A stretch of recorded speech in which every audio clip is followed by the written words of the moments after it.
Today from Fenway Park, the Red Sox wrap up their three-game series with the Indians. They've split the first two, but the Sox may well be coming off their best game of the season, and today play for the series win. Hi, everybody. Welcome back to Fenway. Great to have you along. Dave O'Brien alongside Red Sox Hall of Famer Jerry Remy. Garen Austin will be joining us as well. And Remdog, certainly yesterday, headline number one was Joe Kelly. I think Mookie Betts might be number two at the 5 RBIs. But all of New England wants to know after every Red Sox game, did Jackie Bradley get another hit? Well, there's a lot of reasons to watch this club right now. First of all, they're playing very good baseball, and of course, so we know that they can score runs. But everybody now is very interested in Jackie Bradley. It's got to that point, 26 straight games for him now, but it's more than the 26 games. Look at the numbers in the games. 411 batting average. I mean, that's remarkable through a streak like that. 7 doubles, 3 triples, 8 home runs, 29 RBIs. He's just doing everything throughout this streak. And, you know, he's getting plenty of attention from the opposing team. Yesterday, he was intentionally walked in the ball game twice, and once by a left-hander in the ball game. And so what John Farrell has done, he's moved him up in the lineup today. He's got Travis Shaw heading behind him because he's the guy right now that the opposing managers don't want to face because he's so hot. So they've got to have somebody to protect him in the lineup. They figure Travis Shaw is the guy to do it. So Bradley jumps up a couple of spots in the lineup today. I wouldn't say the Red Sox were upset, but maybe a little irritated by the walks here. So it made good baseball sense, but everybody wants to see Jackie going for 27 in a row today. And also Rick Porcello gets the ball here for the finale of the series, trying to bounce back from a loss against Kansas City last time out. Sox and Indians coming up on a Sunday afternoon.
Toyota's website for deals. By Dunkin' Donuts, America runs on Dunkin'. By the 2017 Kia Sportage, visit anykiadealers.com to learn more. By LL Bean, discover gear that lasts at llbean.com. By Sullivan Tire and Auto Service. And by Southwest Airlines, transparency, low fares, and nothing to hide. We got a break on the weather today at Fenway Park. It is Junior Announcer Day, and time to get the Indians lineup from Luke, brought to you by your New England Chevy dealers. Thanks, Mr. O'Brien. Here's today's Indians lineup. Leading off, the DH, Carlos Santana. At second base, Jason Kipnis. The shortstop, Francisco Lindor. At first base, Mike Napoli. In left field, Jose Ramirez. The catcher, Yan Gomes. In right field, Ozzie Chisenhall. At third base, Juan Uribe. In center field, Rajai Davis. Luke, absolutely perfect. Well done, my man. Red Sox starting pitcher presented by your New England Audi dealers. That is Rick Porcello. 6-2, a .351 earned run average entering the day game today. And we'll take on Carlos Santana. Red Sox ending the 5-game winning streak of the Cleveland Indians yesterday emphatically 9-1. And the first one of the day is outside, and we are underway. Santana hitting .241 with 8 homers, 22 runs batted in. Lots of experience against Porcello. 12 for 39, 308 with 3 home runs. Dave, this is a ball club that Porcello has faced a lot. I mean, 21 times in his career with a 9-4 record, 3.36 ERA. Of course, playing with Detroit, facing the Cleveland Indians an awful lot. Red Sox with a big shift on for Santana and down low.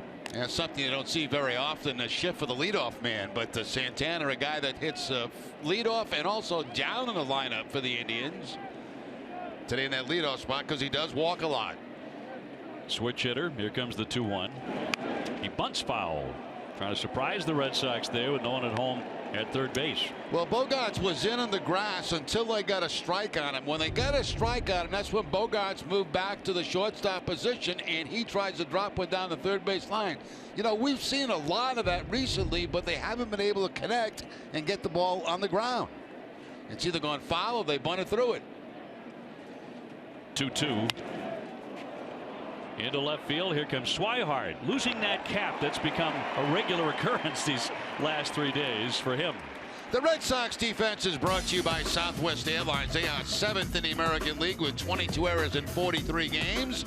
Travis Shaw will be at third base. Xander Bogaerts the shortstop. Dustin Pedroia at second. Hanley Ramirez the first baseman. Left to right, Blake Swihart, Jackie Bradley Jr., Mookie Betts, and Christian Vasquez doing the catching for Porcello.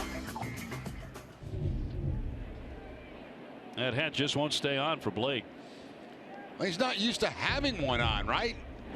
He's used to having that catcher's helmet on.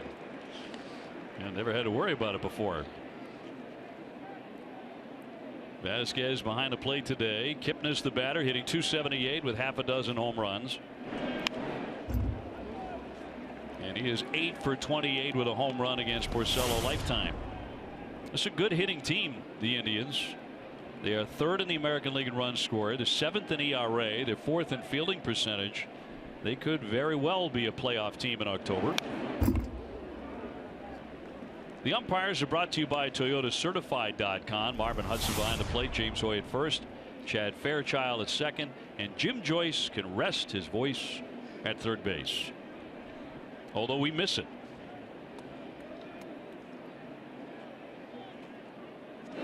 The 0-2 is up high. Going for a couple of strikeout pitches there. Last 2 pitches, 3rd and 4th pitch, fastballs up and out of the strike zone, trying to get Kipnis to chase it.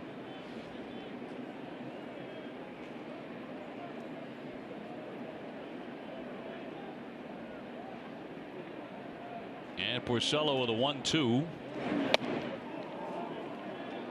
All even now. The number 2 hitter Lindor on deck.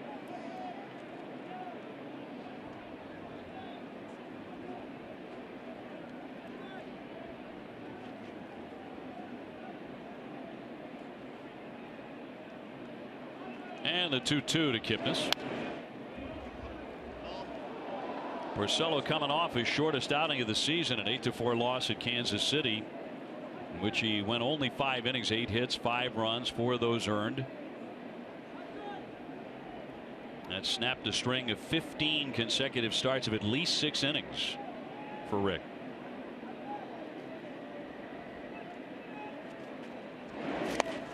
Check swing and a pitch in the dirt. They did appeal to Joyce, and he said no swing, so it's 3-2. We cut fastball that time from Porcello. The ball's going to be down in the dirt. You see the check swing, very clearly a check swing right there by Kipnis. 3-2 on the way. Into left field, driving Swihart back on the track. He's going to play it off the 10. Plays it one-handed and plays it very well as he fires into second base. Well, that didn't look like a novice left fielder. No, that was very nicely played out there by Swihart. It was more of a line drive that hits low on the wall, and he's able to back off and barehand this play and makes a beautiful throw in the second base. As that throw in the second base going in on one hop. to Dustin Pedroia. And it's a good thing Kipnis did hold it first, because he would have been out at second base. Kipnis on with a single brings up the talented Lindor, hitting .327 with 3 homers. He's driven in 19 runs.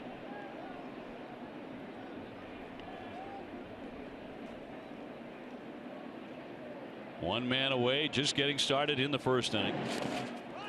And the breaking ball in the dirt. Now Kipnis on that base hit. You know, he's thinking about a double, but here at Fenway Park, obviously, when you get a throwback in like that and just play it off the wall cleanly, you have to hold to a single, and that's exactly what Kipnis did. So a nice play by Swihart.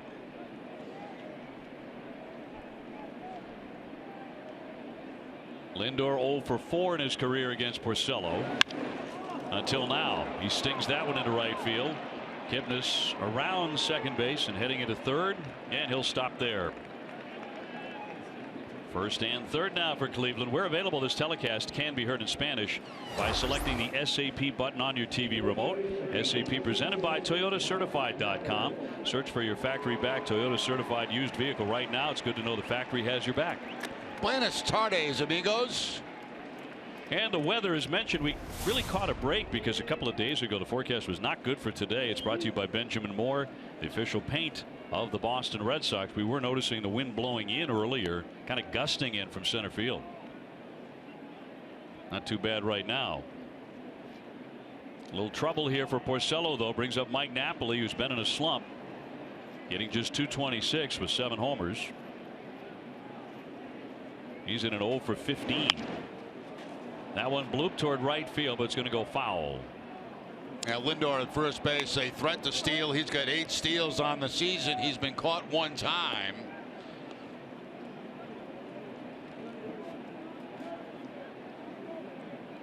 A lot of times you'll see runners go with a sinker ball pitcher on the mound. Ground ball pitcher, they want to stay away from a double play. Napoli is 0 for 9 in the series. He struck out 4 times yesterday. And he looks at a ball. That's a pitch that Porcello's got to have right there. I mean, if he wants to throw sinkers, he's got to be at the bottom of the strike zone, and that's a pitch that has to go in his direction. If not, he's going to be in trouble.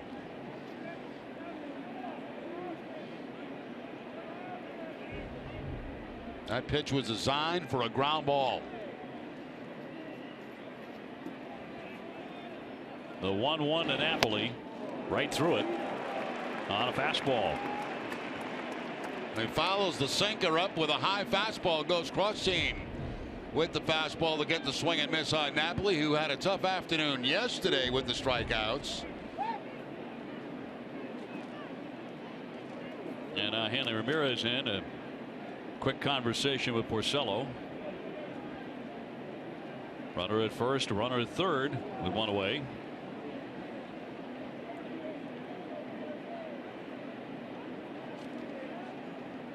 Napoli in his career is 6 out of 15 against Porcello.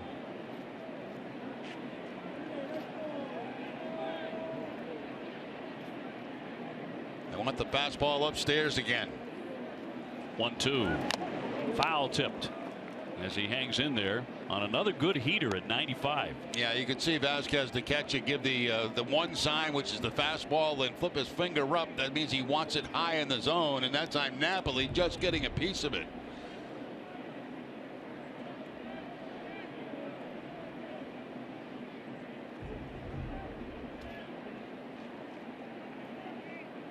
Kipnis at third base, Lindor at first base.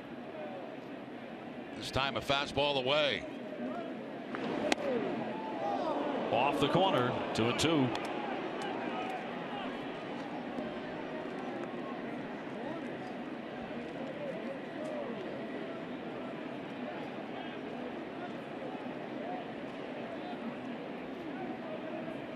Napoli, as is usually the case, working a long count. 2-2. Waved at and missed. He came back with a cutter. And down goes Napoli. Well, you know, there have been so many high fastballs against Napoli. He was completely fooled on this pitch because it was down and it was away from him. And, you know, in your mind, you're thinking about, well, is he going to go upstairs again? Instead, he goes down with the breaking ball, and he's able to pick up the strikeout. So a big strikeout with a man at third base there for Porcello. Trying to get out of this first inning without a run. That'll send up Jose Ramirez, the left fielder. 297 with 1 home run.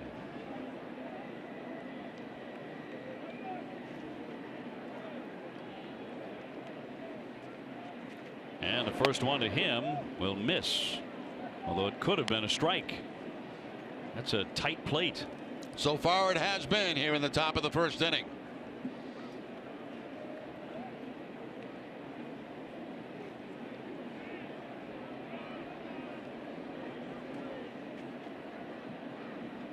And the 1-0 from the right-hander.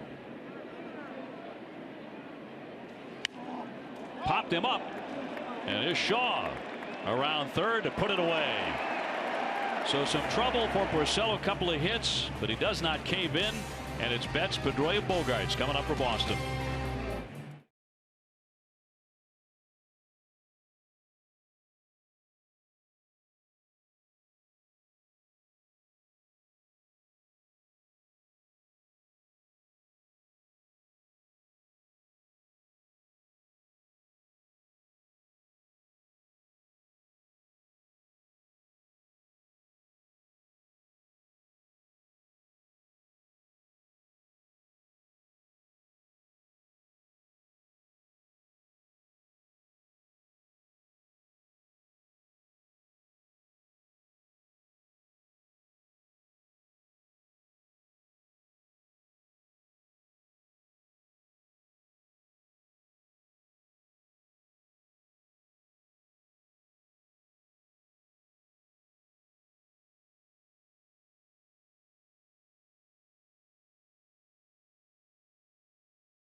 Time to get the Red Sox lineup from Nick, brought to you by BuyAToyota.com.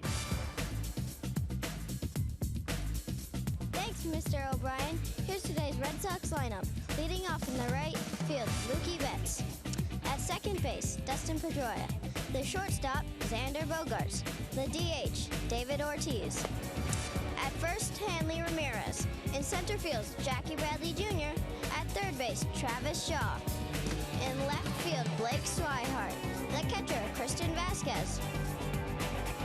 Terrific job there, Nick. Thank you very much. Mookie Betts with a swing and a foul back to make it 1-1. Hitting .276 with 9 home runs now and 33 runs batted in. And a career high 5 RBIs yesterday, with 2 home runs, including a grand slam, which Jerry called. The Indians starting pitcher, presented by Buick. Salazar is awfully tough, 4-2, a 1.80 ERA. Hey, it's amazing. You look at the hits, 27 hits in 50 innings, 61 strikeouts. Hard hit, but right there to Uribe. Had an interesting day yesterday at third base. Some of his decisions. 1 man out.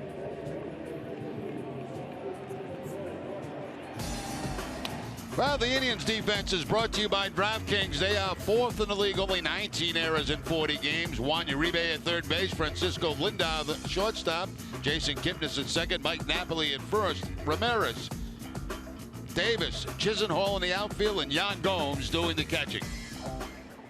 And Salazar, one of the harder throwers in the game. 95 with that fastball strike on Pedroia. But he hits usually 97, 98. He's been clocked at 100. Got a 4-seamer and a 2-seamer and a Vulcan changeup. It's a split change, which he is starting to throw virtually anywhere in the count. He could be very tough. 26 years old, from the Dominican Republic. Check swing, roll foul by Pedroia. He was on base 3 times yesterday in a Red Sox win, a single and 2 walks.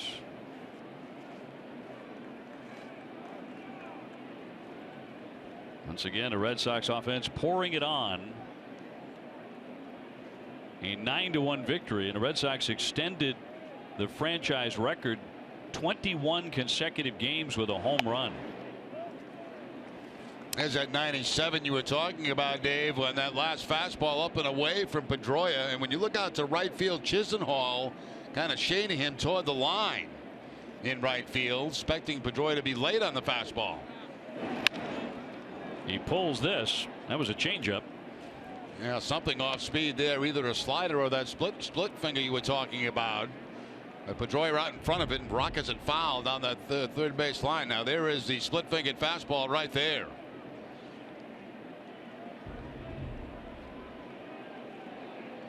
That's a big drop on the fastball. You go 97 to 87. And that one just misses. So maybe that low strike is not going to be there at all. It hasn't been so far in the game, that's for sure, and that will take off both pitches.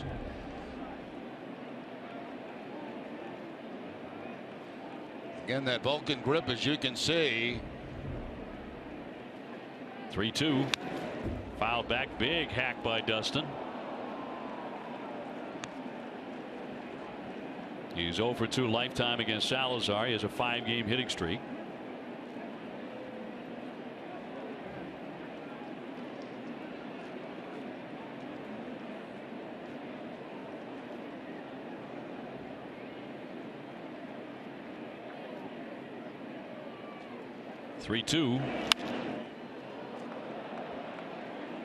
Talk about the Red Sox home runs. They're now 7th in the American League with 52 homers.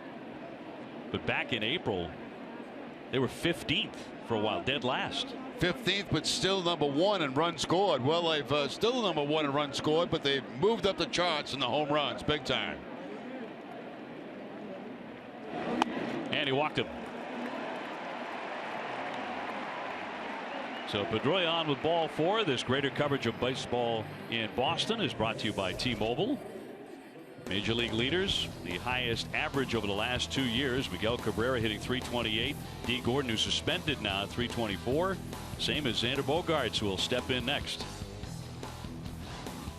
And Xander hitting .339. And a 15-game hitting streak coming into play today.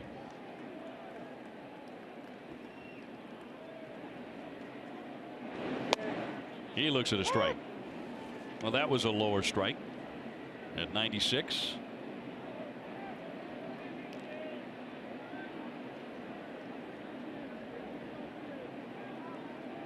Xander was 2 for 5 with an RBI on Saturday. Waves right through that one and stopped by Gomes to make it 0-2. And I'm watching where the shortstop Lindor is playing in this double play situation, and he's fairly shallow at his position. And the reason for that is you got to determine the speed of the runner. And Bogaerts can run, so you have to cheat a little bit further in than you would normally would. If it was somebody like David Ortiz at the plate, obviously they'd be back deeper.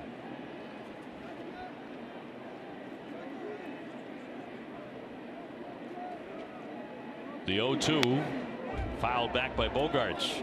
Boy, not much reaction time there. 97 up and in on Bogaerts, and he's able to somehow foul that pitch off. Good live fastball from Salazar. Was supposed to be away. He misfires, but it didn't matter.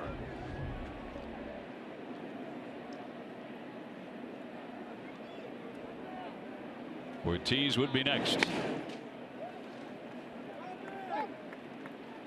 Last year, Salazar won 14 games, made 30 starts, 185 innings, and he only allowed 156 hits. And he doesn't walk many either. Just 53 walks all of last year. So he throws hard and he throws strikes.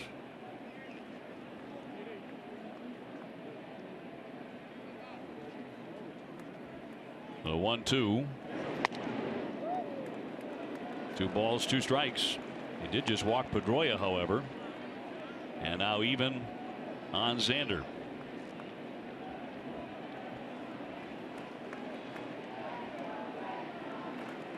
Bogaerts begins the day #1 in the American League in hits with 60 hits. And he's #2 in batting average. Knocked into left field for a base hit. Lindor went after it, couldn't reach it. Pedroia into second base and stopping there. And the Red Sox quickly have 2 men aboard. Now that's also a mistake there, as you can see by Salazar. He throws the split-fingered fastball, but he leaves it upstairs, and you know that's a pitch that operates the best when it's down around the knees. But you can see this one stays up in a good hitting zone for Bogaerts, and he cleans it out for the line drive base hit. Nice effort by Lindor, the shortstop, to dive for that, but that's not where Salazar wants that off-speed pitch. So it is a 16-game hitting streak now for the X-Man, 397, with 11 runs batted in, and the Red Sox have something brewing here in the first inning, which is usually the case. Here's Ortiz, 311, 10 homers, 34 driven in. David 1 for 5 against Salazar, and ball 1.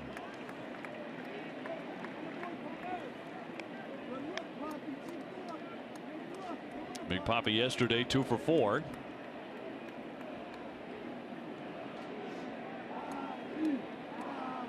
Pedroia is second, Bogaerts at first.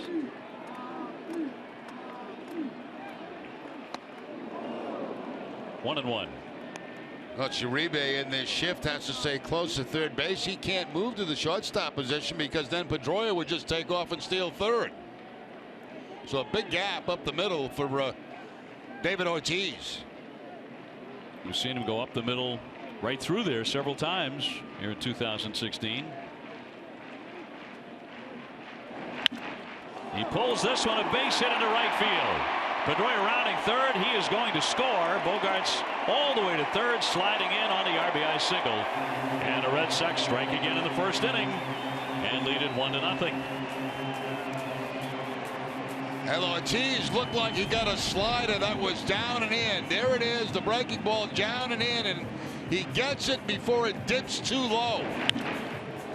Gets that ground ball through the shift by Kipnis. Around comes Pedroia, and Bogaerts heads to third base. So with that RBI, David Ortiz has tied Gary Sheffield for 27th on the all-time list, as it scores Dustin Pedroia. And for Big Papi, RBI number 35. That'll send up Hanley Ramirez, who will check in at 317 with 4 home runs.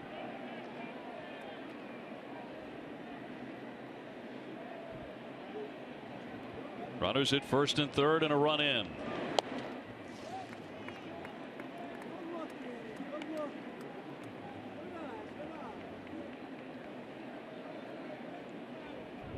Now Dustin Pedroia, as he goes into that jump at second base on contact, that's pretty much like when he plays defense and he gets ready for a ground ball. He'll jump straight up and down, and that time he did it upon contact by David Ortiz when he was taking his lead off second base. Says that is a holdover from his tennis days, which makes perfect sense if you watch some tennis outside. 2 balls, no strikes.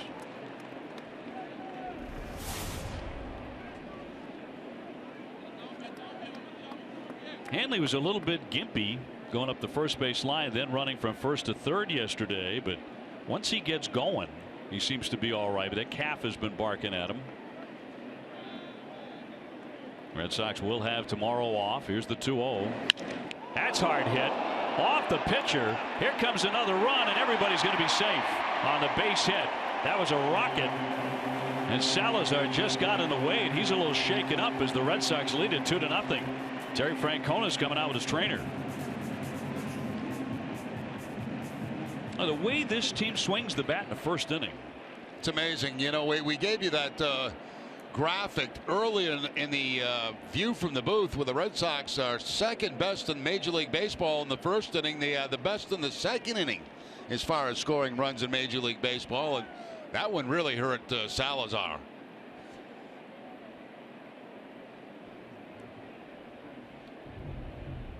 Right back up the middle, the ground ball, hard ground ball on one bounce, and it gets him off, looks like the left ankle. Hanley's also getting checked at first base while this is going on with Salazar. Hanley, of course, battling that calf problem, and right now John Farrell's out talking to him at first base. Hanley running hard up that first base line.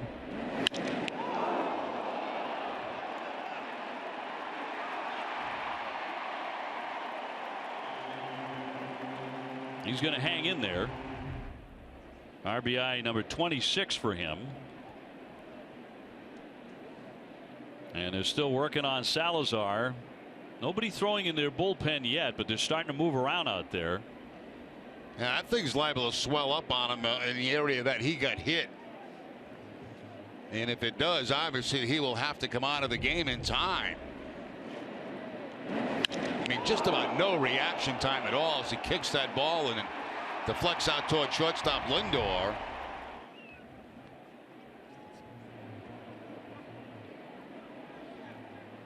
Talking about the Red Sox inning by inning and 45 runs.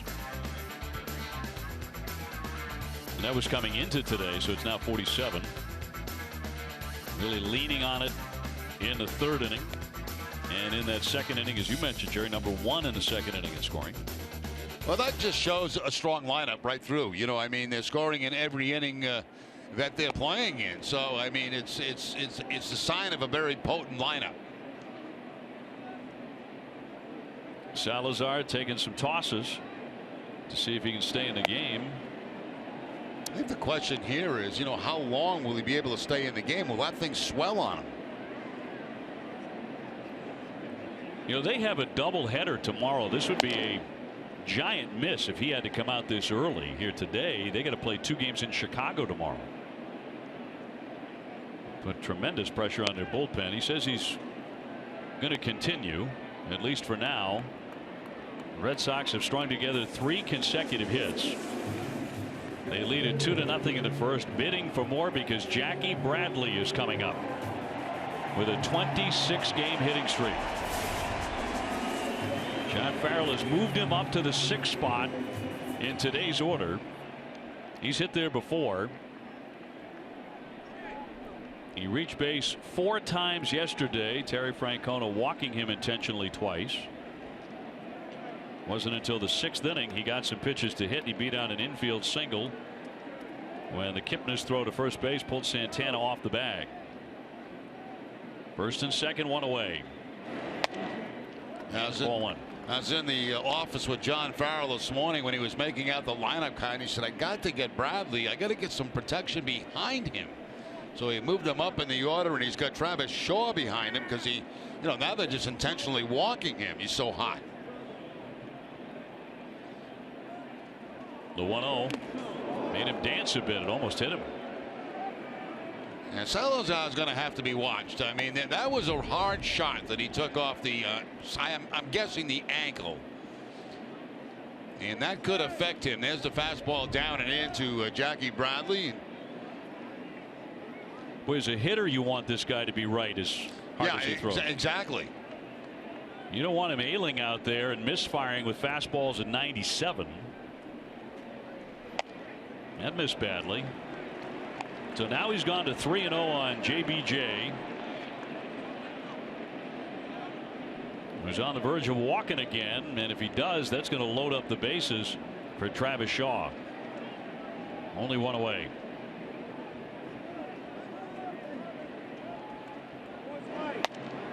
A strike, and a generous strike. And even if Bradley had the green light on the 3-0 count, that's not one he wants to swing at. A fastball that's up and away. Jackie 2 for 3 against Danny Salazar.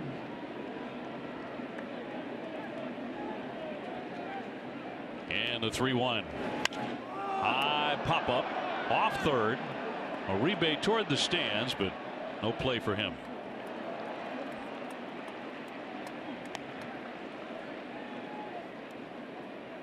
Jackie has batted in the 2 spot. He's hit 6th before. He's hit 7th, 8th, and 9th in the batting order.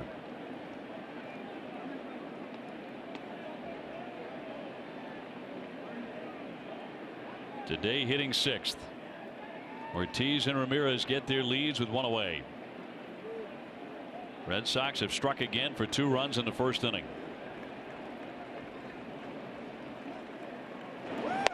Check swing, and that is down low for ball 4, and the bases are loaded for the Red Sox. Well, that's another close pitch right there down in the strike zone that does not go the pitcher's way. So we've seen it on both sides. We've seen it against Porcello. We've seen it against Salazar.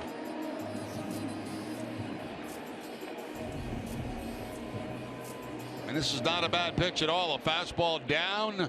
But you could see the catch of Yan Gomes really pull that back up toward the strike zone, which would give you the indication that it was low.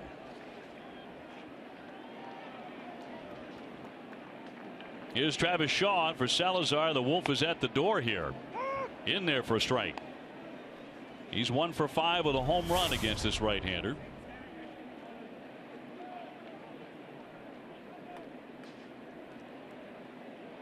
Ortiz at third, Ramirez at second, and Bradley at first base with 1 away.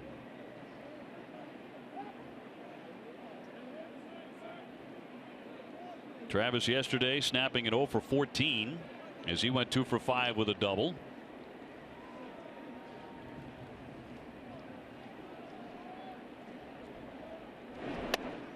Too high. Salazar's pitching line so far brought to you by your Eastern Lexus dealers. Rough start for him. 33 pitches already here in the first inning for Salazar.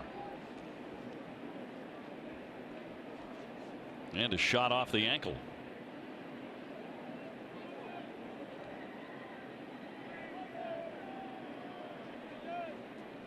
The 1-1. 97 on the radar gun. That was pretty live right there. At 97, as Dave mentioned, threw it inside and threw it by Travis Shaw. Actually, he misfired a little bit. That ball was supposed to be away. You could see where Gomes was set up, but instead he just throws it right by him inside.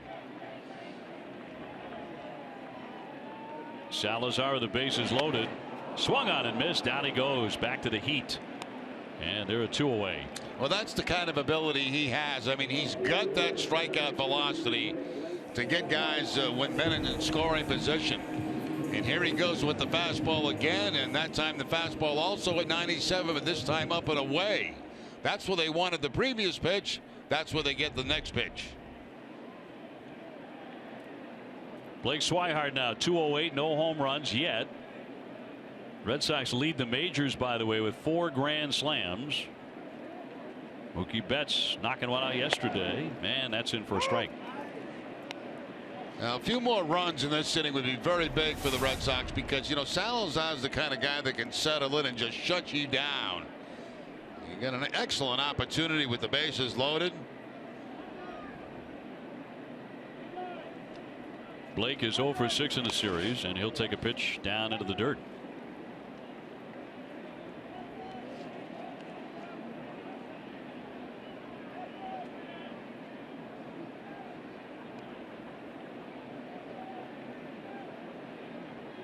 Two runs in for the Red Sox here in the first inning. Porcello hoping for a little more run support right away, and the 1-1.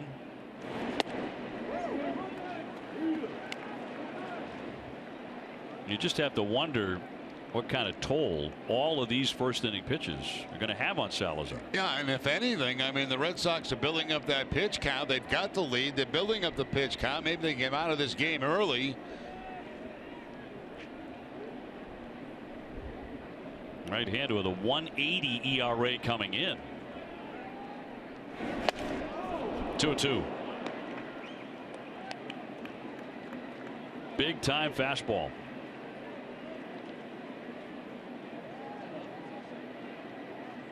Last year, the American League batted a paltry .226 against Salazar. So you have to get your runs when you can. Ortiz, Ramirez, and Bradley filling them up. Swung on and missed. Down he goes, strike 3. So the Red Sox last 2 hitters strike out, the bases loaded, but they do get 2. 40 pitches for Salazar in the first inning.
Clean, crisp Coors Light. The Red Sox have won 8 of their last 9 series finales, including each of their last 6, and trying to do that again today against the Cleveland Indians, on top 2-0 as we go to the second inning. And Yan Gomes will lead things off here against Porcello, who allowed a couple of hits in the first inning, but nothing came of that.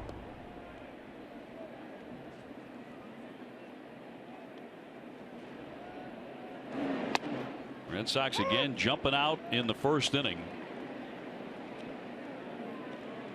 Remember back on April 19th, the Red Sox were 1 hit by Tampa Bay. Since then, as a team, they're hitting .314.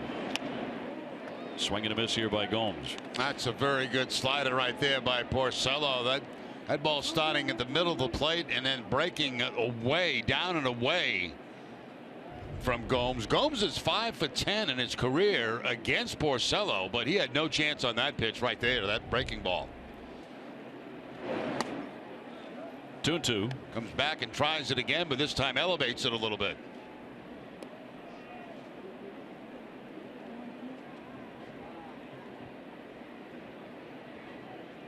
Gomes just a 185 hitter. Has some power, though, with 6 home runs. He lost that one to right. Plenty of time for Mookie to get under, and the wind takes it now, and he makes the play in fair territory. That became a dangerous play. We mentioned at the outset the wind could be a factor.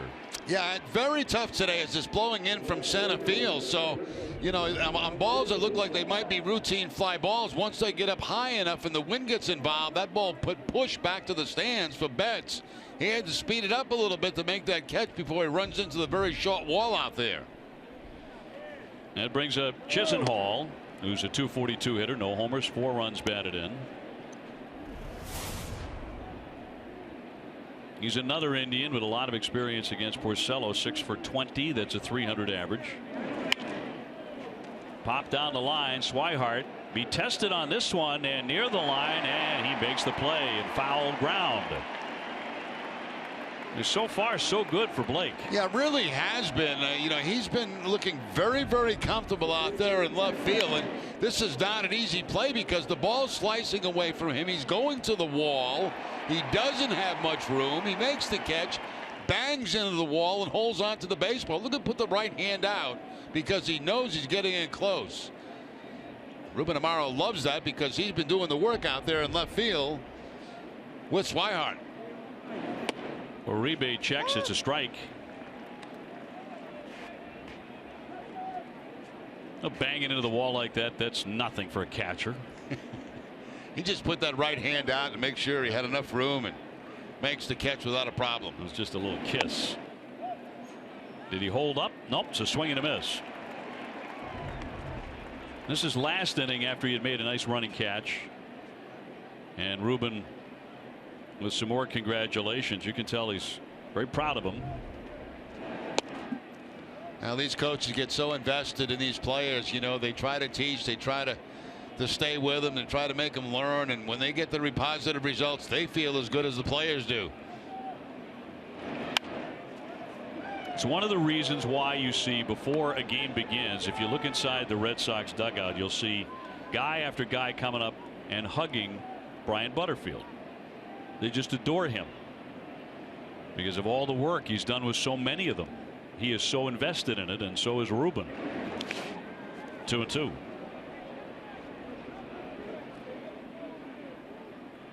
Xander Bogaerts, of course, with Brian Butterfield.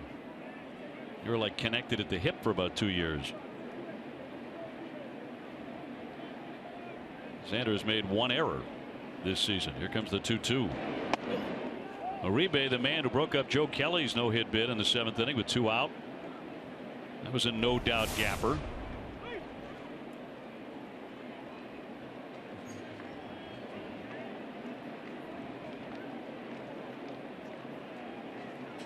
(3-2). Shot toward left center field. That one rising up toward the wall and high off the monster. Back down to Jackie Bradley. And it's another double for Uribe. This one coming with 2 down. Uribe now with a 4-game hitting streak as he takes that off the left field wall. Looked like a slider again from Porcello that stayed up in the zone, and Uribe jumps all over it.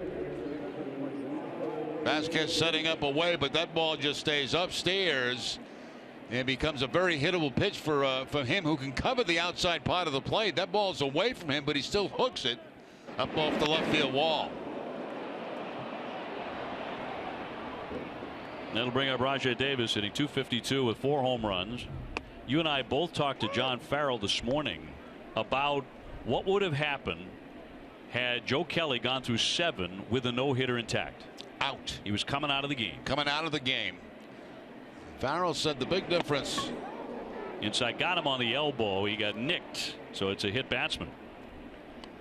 Said the big difference was the 1 inning that Kelly walked 3 guys. He said because that built up the pitch count in that inning, and had he not done that, then maybe, if that had continued, he might have been able to go the distance in that game. But there was no way once that happened he was going to let him go 9 innings in the game. Now they're going to see if that ball did hit Rajai Davis. That's the base hit off Kelly. That's going to be in the gap. The first hit of the game. The only hit that Joe Kelly gave up. And looks like Farrell wants to look at this last pitch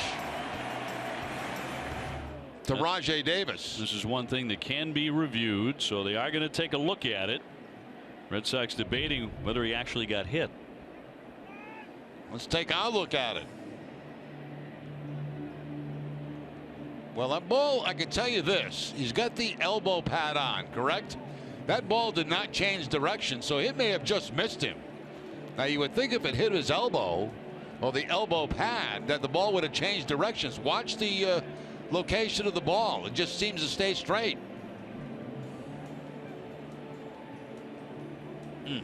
I think it missed him. I think you're right.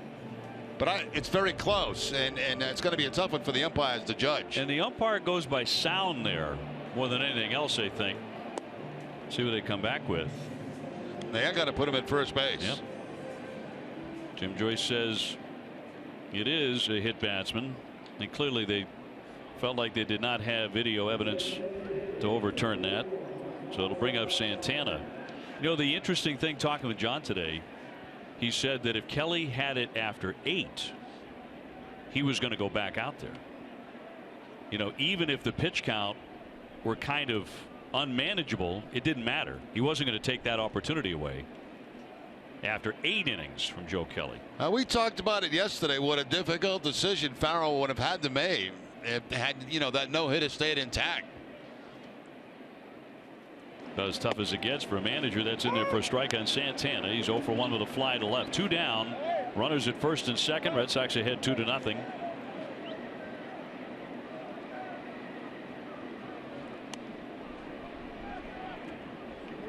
A double and a hit batsman. And the 0-1. Popped up, but no play over the top of the Red Sox dugout. Time for our twisted but true fact. Joe Kelly 10-0, a .353 ERA in 13 starts since August 1st of last year. And prior to Kelly, the last Red Sox to win 10 in a row. Clay Buchholz and Pedro Martinez. Twisted tea, the hard iced tea that tastes like real iced tea. Be a little twisted. Kelly just superb yesterday in his return.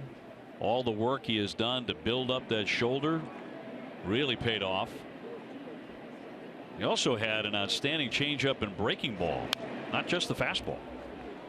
Yeah, that was the impressive thing for me. I mean, everything was impressive, but the fact that he was able to mix his pitches, throw all of his pitches, and throw them in locations that he did was very, very impressive. And you know, I also liked the way he started the game off. 93, 94 with the fastball, and then it kind of built up as the game went on. A couple of 97s. Some of the defensive plays we saw in the game, Kelly making one himself, Hannigan making a great play behind home plate on that. Fastball to the outside part of the plate. 0-2 is off the mid of Vasquez. That's going to go to the backstop, and both runners will advance to second and third. It's almost like Vasquez lost that. That's going to go as a pass ball, I'm sure, against Vasquez, but you'll see it's, you know, he's in a position to make the plays. He's expecting the ball inside, but it just hits right off the top of the webbing of the glove. Will be a pass ball.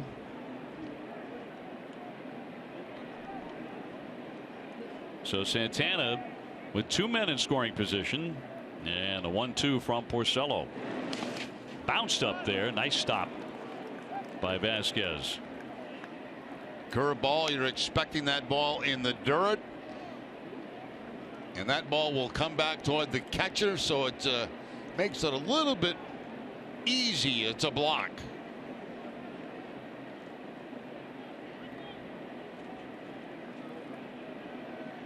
Got to be careful with this guy. He has 3 career home runs against Rick Porcello.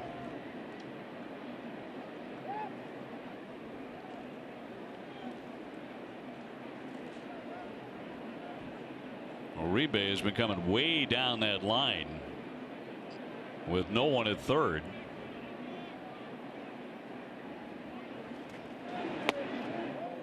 Three and two. Yeah, the reason for that is you got Bogaerts, who's playing his normal position at shortstop, and then when you got all kind of space to come down that line if you're the runner at third, and you should come down the line because any kind of pass ball that gets by Vasquez or a wild pitch, if it's not that far, you can still score. So you get a big lead down that third base line. 2 down in the 3-2. Raked, but foul. He jumped all over that one. Changeup. Yeah, it's out in front of it a little bit because it was the changeup.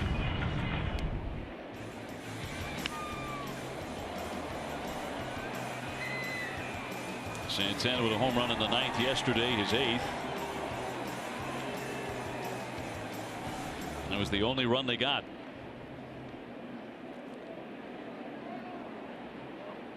Porcello trying to put him away. 3-2, and he walked him. Man who walks an awful lot, and that's going to load up the bases. All of this happening with 2 down. That's going to bring out Carl Willis. Now one of their best hitters is due up, Kipnis. It's homecoming week at Fenway. Wednesday, the Sox will celebrate the 30th anniversary of the 1986 American League champs. On Thursday the 26th, the club will retire Hall of Famer Wade Boggs number 26. Tickets for both games against Colorado are still available at redsox.com/tickets.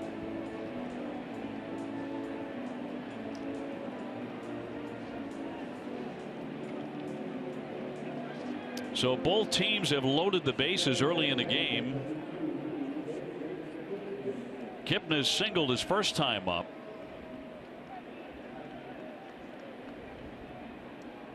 And he's another tough out for the Indians. Uribe at third, Davis at second, Santana at first.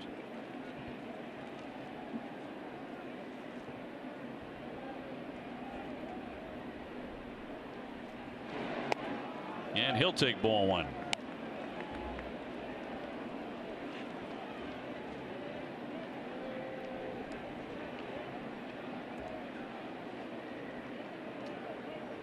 Two away. The 1-0. A called strike.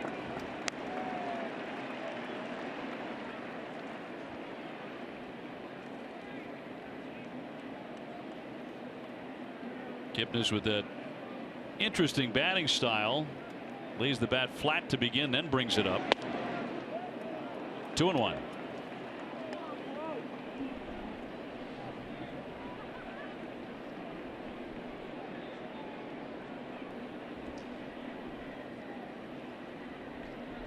Hope you carved out some time today, Remdog, to be at the ballpark.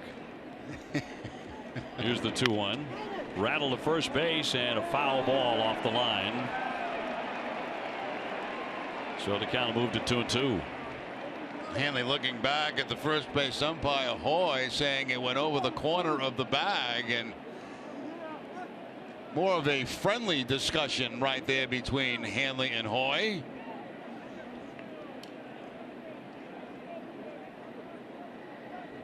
And he was chatting with someone inside the Red Sox dugout. Here's another look. That was very, very close. It's almost like Hanley was in front of the umpire as he was trying to make the call. 2-2 on Kipnis. Little looper into right field, and that's going to drop down for a base hit and score 2 runs. And that will tie it up on a Kipnis single, his second hit of the day, and put runners at first and third. Now this has been very strange for Porcello. Always coming with 2 outs in the inning. He goes with the fastball inside. Again, he misfires. That ball's supposed to be away from Kipnis. It stays inside, and he really got jammed a little bit on it. Just kind of pushed that ball out toward right field. Drops in, and 2 runs come in. Uribe and Davis both crossing home plate. So all of this happening with 2 down. Porcello started the inning by getting Gomes and Chisenhall.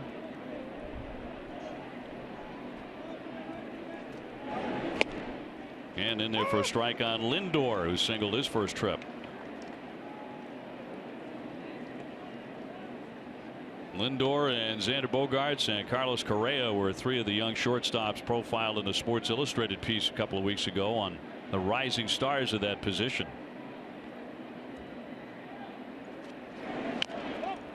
Fouled away, and it's 0-2. I love to watch infielders move on certain pitches, and that time you could tell a breaking ball was coming because Pedroia was moving to his left prior to the pitch, expecting that to be pulled by Lindor. Now you can't move too soon, because if you do, that tips off the hitter. But watch Pedroia go to his left. It's going to be a curveball, so he expects this ball to be pulled.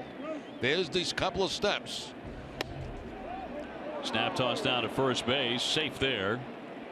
Santana darted down the third base line, but did not break. And we've seen many occasions where sometimes just small movement like that on infield and outfielders can make a difference on a play.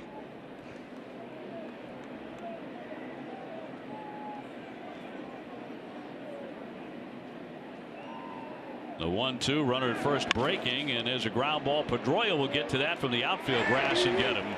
And finally, Porcello is out of the inning, but he does give up 2. We're all tied 2-2 at Fenway.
inning and a half was perfect for you. You weren't late. You're right on time.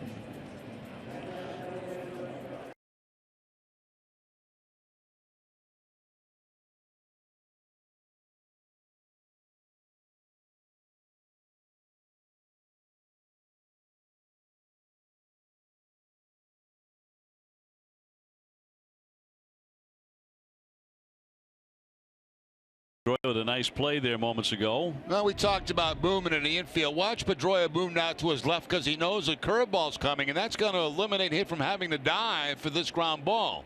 There he goes to his left, as you can see, and the ground ball pulled as he expects it to be, and he's able to hand it without going into a dive. So it's the Red Sox out of the inning with only the 2 runs scored, so we get a tie ball game. It was a long half inning, though. That allowed Salazar to kind of collect himself after he got drilled on a base hit by Hanley Ramirez on the ankle in the last inning. It was a long inning for him, too, that first inning.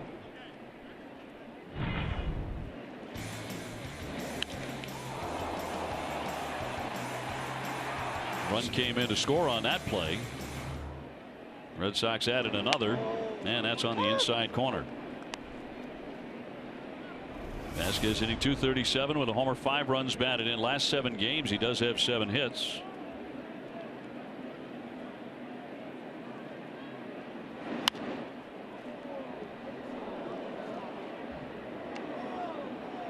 Notice the velocity of the last 2 pitches down just a little bit. I mean, still very good velocity, but down to 94 as opposed to 97 back in the first inning. Shakes up the fastball away.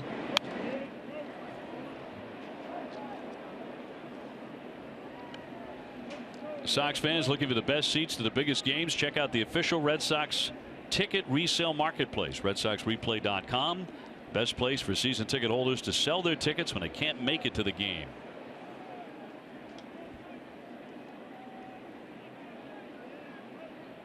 And a 2-2. Now, he did walk a couple batters in the first inning. He walked Pedroia, who came in to score. He also walked Jackie Bradley, who was the man up right after Hanley, who hit him with that sharp ground ball. And a full count on the Red Sox catcher. And popped up back toward the netting, but no play for Gomes.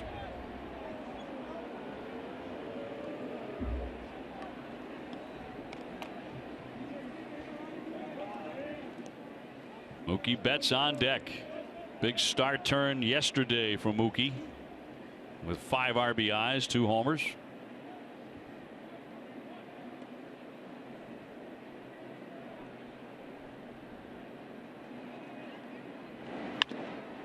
To the right side, Kipnis. The spin from the outfield gets him. 1 man away. MLB.TV Premium is everything you've come to expect and more. You can watch every out-of-market game on all 30 teams in true high def on over 400 supported devices. Visit MLB.TV for details. Mookie 0 for 1 today. He has grounded to third.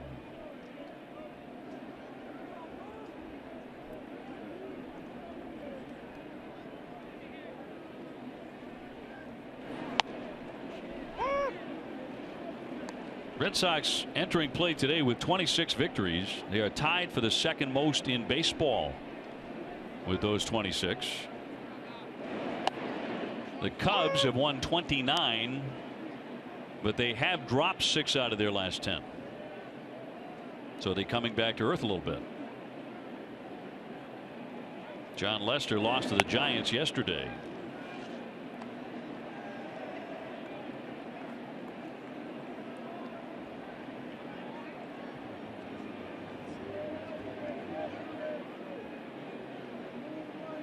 The 1-2 to Mookie. Look back at the grand slam yesterday. Yeah, he gets a slider from Jabba Chamberlain and down around his top of his kneecap and takes it out of the ballpark. First row, and a nice catch out there by the fan. A couple of opportunities provided by Mookie Betts, the fans yesterday. That's going to keep on drifting and drifting out of play. Nostradamus to my right predicted that was going to happen. Yeah, just had a feeling. You know, you just get those feelings a lot. But sometimes you don't say anything because you don't want to be wrong. But sometimes you throw it out there and it happens. And it happened yesterday. So I've had a couple of those in my career. Not many. Right on the money. 1-2. Dribble toward third. Uribe with a bare hand knocks it down, but that's all he can do. And it'll be a base hit for Mookie. Well, that's what speed does, you know, to infielders. It makes you rush. And you feel like with Betts' speed, you know he's got speed. So the best thing you can do on a play like that is try to make the play with your bare hand. And it really becomes a do or die play. Either you hold on to it, make the throw, or you can't. That time Uribe could not. And I don't even think he gets Betts, even if he handles that properly.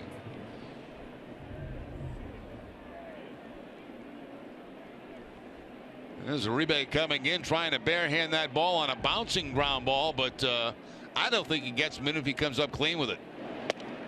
A strike to Pedroia. He walked and scored in the first inning.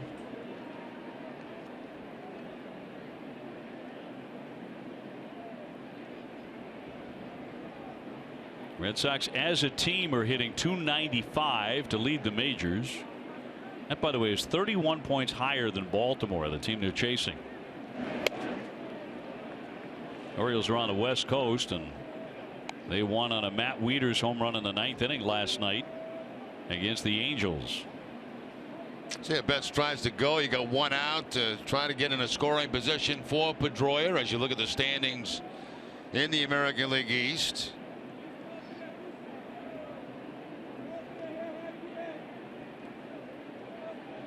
Betts is 8 for 8 stealing, not running.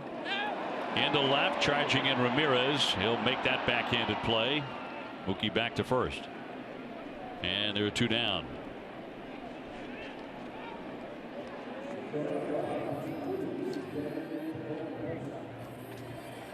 And that'll send up Xander, who singled and scored a run in the first inning.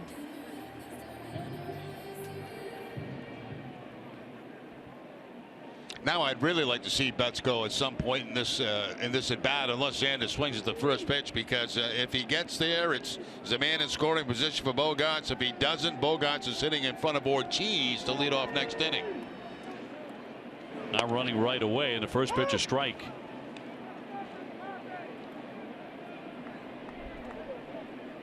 Xander now has 61 hits to lead the American League. He's 6th in on-base percentage, 6th in runs, 4th in doubles.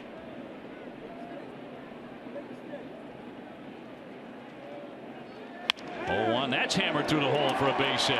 Betts was not running, so he will stop at second. Yeah, the other option to get David to the plate is pick up a base hit. And that's exactly what Bogaerts did. So he's 2 for 2, pulling the ball at both times. The first time it was on a split-fingered fastball. This time it was on a fastball. And you see the grip on the fastball. That ball again inside on Betts the second time today. Bogaerts the second time today it's been inside. Second time he's pulled the ball inside. So 2 aboard here for Big Papi at an RBI single in the first inning. He drove in his 35th run. Trying to put the Red Sox back in front, and he takes ball 1. We are tied 2-2 in the bottom of the second.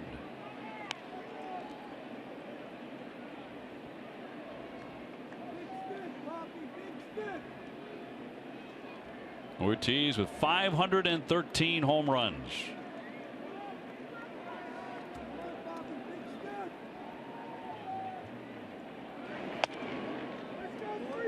That stays away with another fastball, and the count 2-0.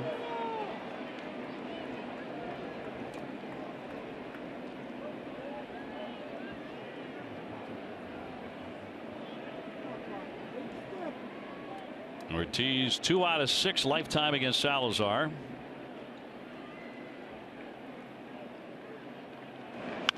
Flared foul. Tuesday is David Ortiz canvas night at Fenway. There's a look. First 15,000 fans in attendance get one. That's courtesy of Enios. For tickets and more info, visit redsox.com/promos or call 877-RED-SOX-9. That's a nice gift to have on Tuesday night. Big week coming up. Colorado in town starting Tuesday. A lot of activities here at the ballpark. Saluting the 86 team. Here's the 2-1. That's up top. So 3-1 on Big Papi. Ramirez on deck.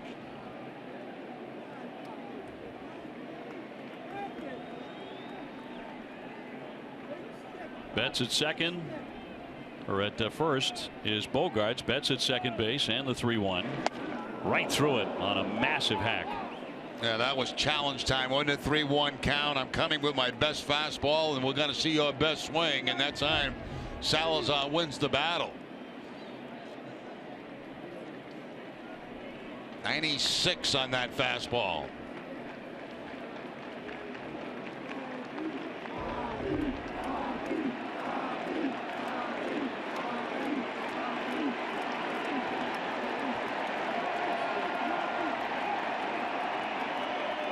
David will ask for time and get it from Marvin Hudson.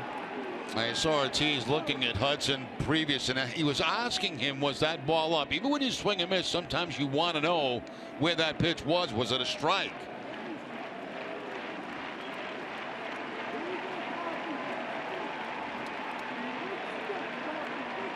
Runners will be off to the races, and the 3-2 and fouled back again. Back to that previous pitch. Yeah, Ortiz will turn around to the home plate umpire. Hudson, was that ball up? You know, and he'll let him know if it was and it was not. It was a good pitch, and you know, hitters want to know, because if they do swing at a pitch that's in that zone, next time they'll take it if the umpire says no, the ball was high.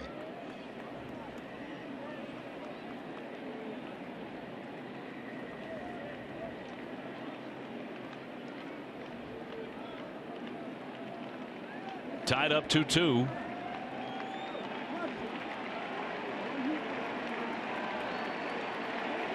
Pitch number 66 from Salazar. That one drilled toward the alley, headed toward the bullpen. It takes a skip and up into the crowd. Big Papi delivers the extra base hit. That'll drive a run in. And the Red Sox are back in front. Xander Bogaerts will have to head on back to third. So it actually cost the Red Sox a run to have it skip up into the seats like that, but the Sox are back in front. Well, you know what's amazing about Ortiz, how quick he still is with the bat. And that's one thing Terry Francona was talking about when I was speaking with him the other day. I mean, this guy throws 96, 97 miles an hour. And still, Ortiz is able to get out in front of that pitch, hook it into the Red Sox bullpen on one bounce. Or actually up into the bleachers on one bounce. Most guys slow up when they get older. Not Ortiz. And the doubles keep on coming. He's just past Barry Bonds. Number 602. Runners at second and third. 2 down for Hanley Ramirez, who has a base hit that really cost Salazar.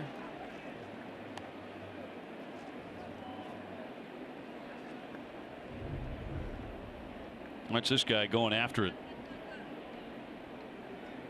That's an effort. Oh my. Wow. He took a chair in the side.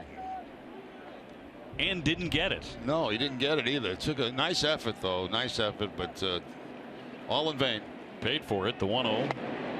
Tried to hold up. Did he offer? He did swing the bat, says James Hoy.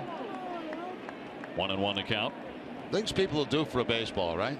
I mean, incredible. Just dive to their left and run into seats and run into people, and it doesn't matter. They don't care. There's Boiler hanging out. All kind of stuff going on. He hurt his knee, hurt his hip. Into left field. Ramirez right there to make the play. Red Sox have the lead, however, 3-2. And when we come back, Aaron Austin with an injury update on the Red Sox.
Jones, Major League Baseball leaders most wins in home games.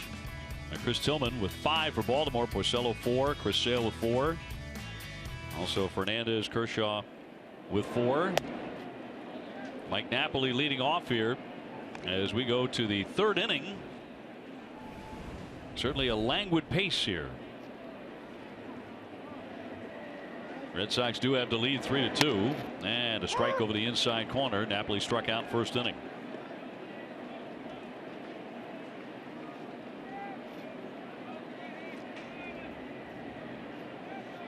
He is 0 for his last 16. Well, again, a pitch at the bottom of the strike zone that Porcello does not get. A sinker ball down exactly where he wanted it, but didn't get the strike call. 2-2.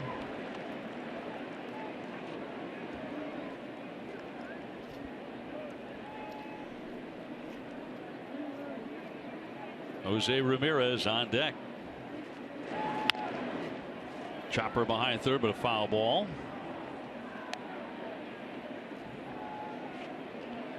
Mentioned Colorado is coming in next on Tuesday. That is a David Price night. He goes in 6-1. Stephen Wright will go on Wednesday. Swing and a miss. Another strikeout for Napoli. He has struck out 6 times in the last couple of games. Let's go down to Garen. Hey, thanks, Obi. Just a few quick injury updates. Ryan Hannigan is day-to-day with a sore wrist after being hit by a pitch yesterday. John Farrell said they would go to Blake Swihart if they had to replace Christian Vasquez today. Also, good news for Eduardo Rodriguez. Farrell said that he threw a productive bullpen today, and he will make his next start for Pawtucket on Tuesday. Guys? Garen, thank you very much. He's very upbeat. Talking about Eduardo. He is wearing a knee brace. He's not thrilled about wearing that, but he's going to wear it. It'll be great to see that youngster back on the mound at the big league level, coming back from that knee injury. Somebody said earlier today the Red Sox are kind of looking for their lackey to Lester. You know, David Price, the ace of the staff, and when Lackey showed up and then eventually got healthy after the Tommy John, he had that 1-2 punch moving into any series where you felt like you had a pretty good advantage. The Red Sox have Stephen Wright pitching so well. That's in there for a strike.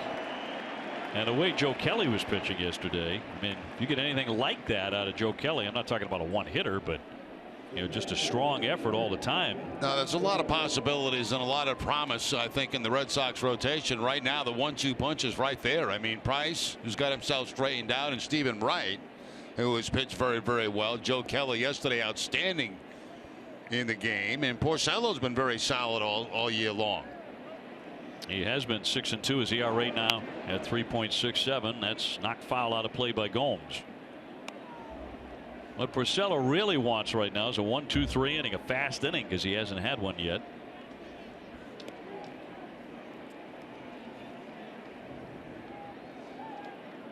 Red Sox ahead 3-2 over Cleveland.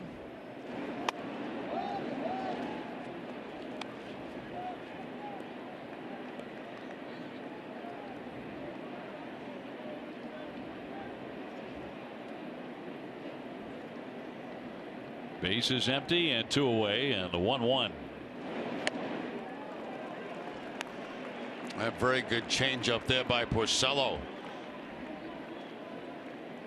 Righty against righty. Right-handed hitters don't really expect that pitch from a right-handed pitcher. Seeing more and more of it, though.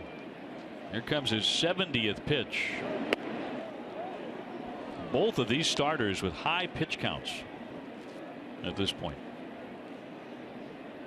So this has the earmarks of a bullpen game, unless Porcello can really get on a run of quick outs, which he's capable of doing.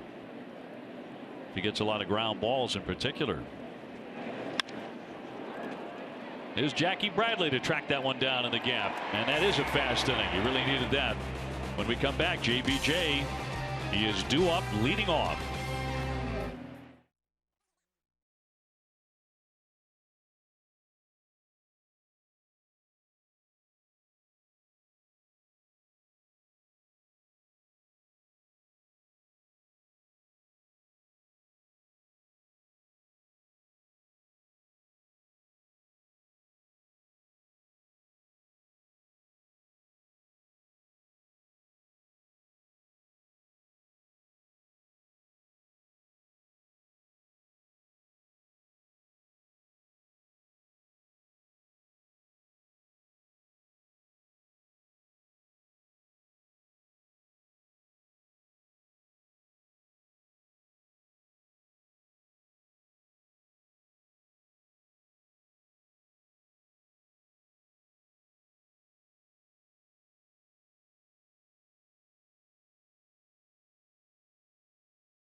The 86 Red Sox in their 44th game. The Red Sox would beat the Indians 2-0. Mike Brown got the shutout win for the Red Sox. We are on to the last half of the third inning. Jerry Remy, Dave O'Brien, and Garrett Austin alongside from Fenway. Red Sox in front 3-2. Jackie Bradley walked in the first inning. So he has a 26-game hitting streak coming into this at bat.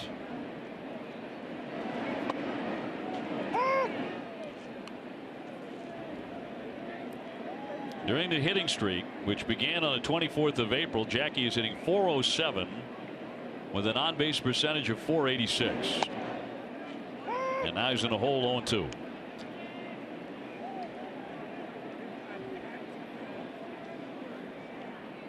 Travis Shaw on deck, then Blake Swihart.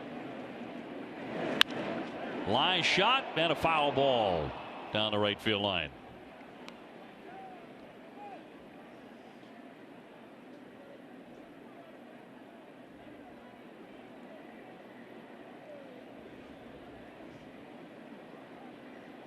Oh, 0-2 on Jackie, hitting .342 with 8 homers.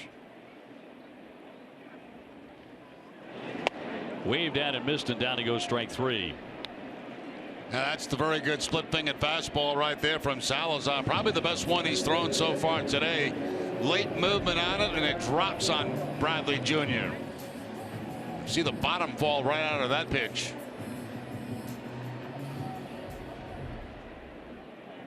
One away for Travis Shaw. He struck out in the first inning. He is 1 for 6 with a home run against Danny Salazar.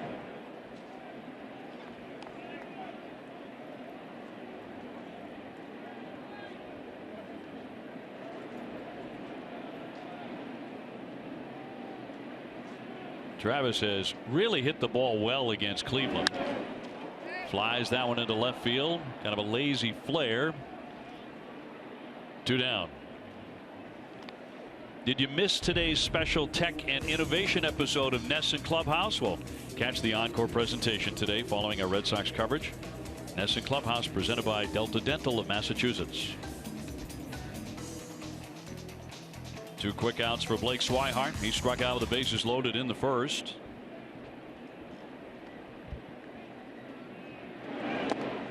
He is 0 for 7 in the series.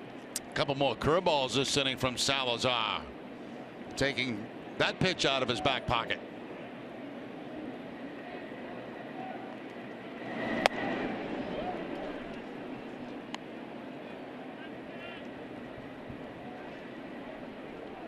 Now Salazar appears to be gaining some steam here after the first couple of rocky innings, and he got drilled by a pitch. But in the end, what might get him more than anything else is the pitch count. Closing in on 80, and he's not out of the third inning. And that is ball 4. And he's walked 3 men today. Yeah, which is very surprising. Although he, coming into today's action, when you look at all of his numbers, the walks were a little surprising. 23 coming into the game in 50 innings. That certainly number is up from last year. The batter will be Vasquez, who's 0 for 1. He has grounded out to second base, 2 down and a man on.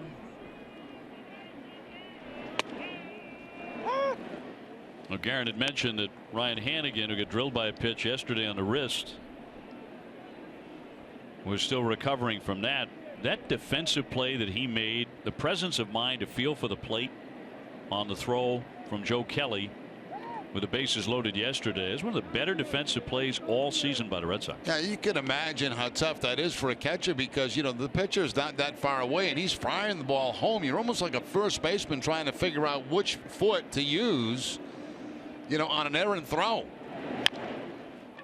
On the infield, Uribe with the stab and gets him to retire the side. No runs or hits, a walk, 1 left. Red Sox still leading it 3-2 at Fenway.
Southwest Airlines. Transparency, low fares, nothing to hide. By buyatoyota.com, Toyota's website for deals. By the Massachusetts Executive Office of Public Safety and Security. Use your head, buckle up. And by Digital Federal Credit Union. See what DCU can save you. Fourth inning on the way. We're seeing some sunshine here at Fenway Park, turning into a very pleasant day. And the Sox with a 1-run lead over the Cleveland Indians. Chisenhall will be the hitter. He's 0 for 1 with a flyout. And then Uribe and then Davis, bottom third of the order.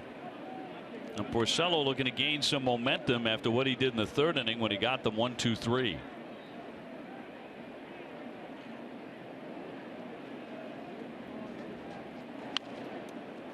One and one on Chisenhall.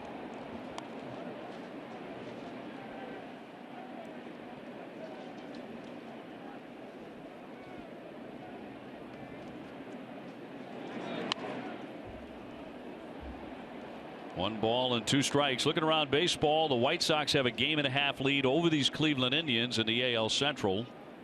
Seattle Mariners lead Texas by 1.5 out west. Just inside. The National League East, it's Washington leading the Mets by 1.5, and the Cubs with a sizable lead over the Pirates in the Central, 6.5.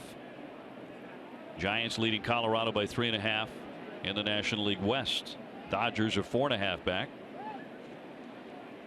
Vasquez just went through about 5 different signs. Porcello shaking all of them off, and I don't think Vasquez knows exactly what he wants to throw here. Let's see what he puts down.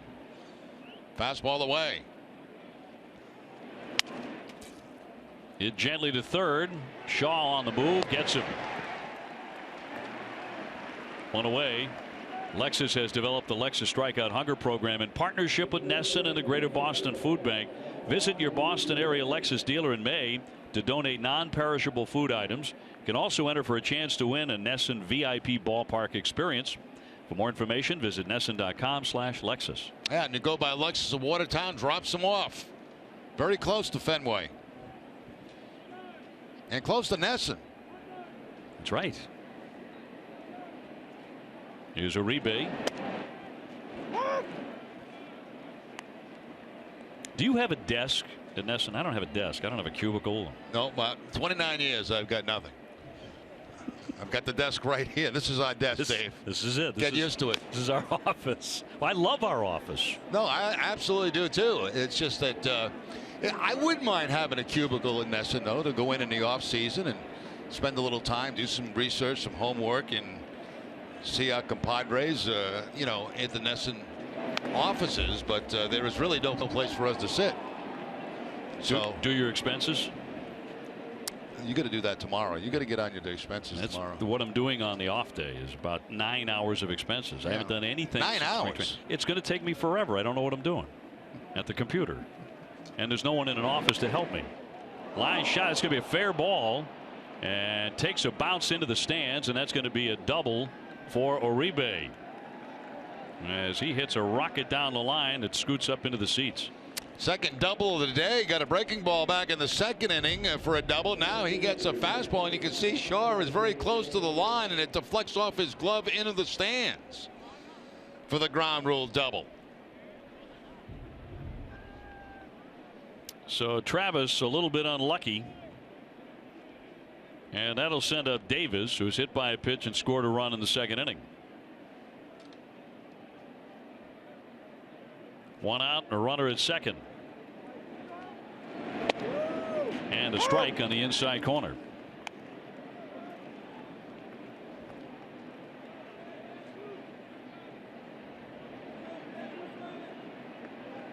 Davis 3 for 7 lifetime against Porcello. And the 0-1 hammered foul toward his dugout. I wouldn't exactly call this our office. I mean, it is, you know, where we work, but this is more like Grand Central Station. But a lot of days it is. Yeah, compared to an office, you know. That's why I like that cubicle at Nesson headquarters, Nesson television headquarters. I'm with you there. I'd like kind of a little quiet little workstation. Yeah. And maybe security to guard it, so no one can get in there. I don't really need the security. I don't think anybody wants to bother me.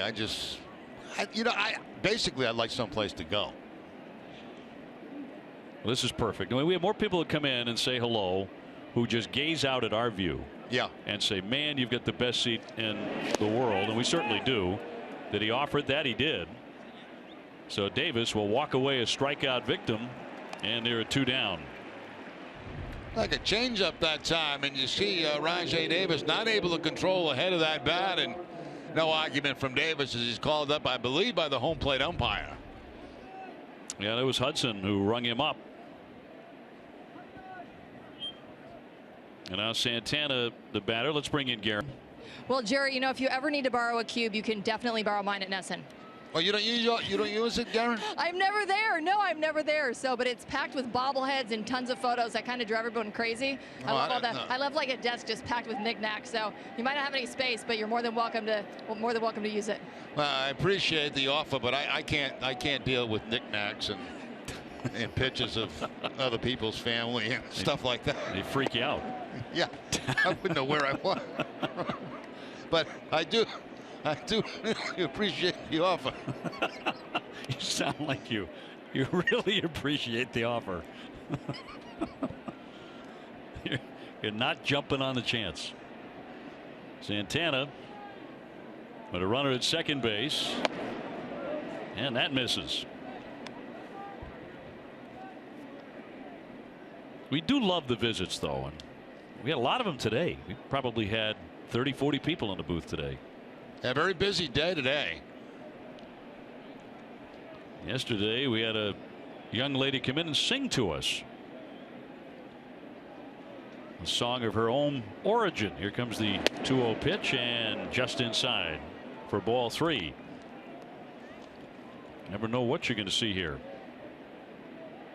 Santana may have the green light here, 3-0. You mentioned the history he's got against Porcello, so it's very likely he could have the green light. 3 balls and no strikes.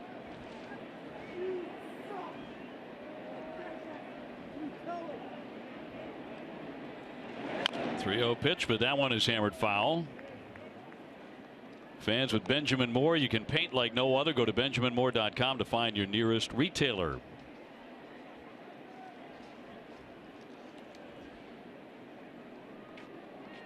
Three runs on 6 hits for the Sox, 2 runs on 5 hits for the Indians. And Vasquez out for a visit.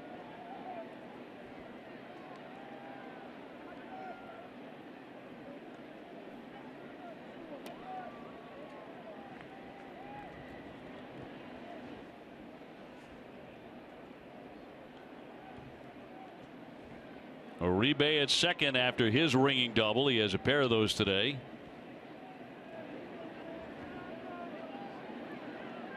The 3-1 hammered, scooped up by Ramirez, and Porcello is out of the inning. He strands a runner in scoring position. Still 3-2 to Red Sox leading Cleveland.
More outdoors. Charlie heads to Panama for some fishing in the jungle and visits a local fish market in Panama City.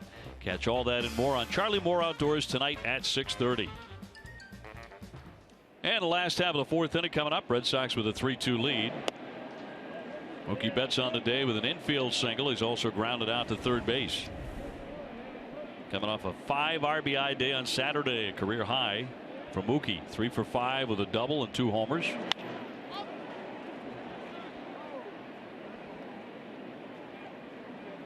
Pedroia on deck, and then Bogaerts against Salazar.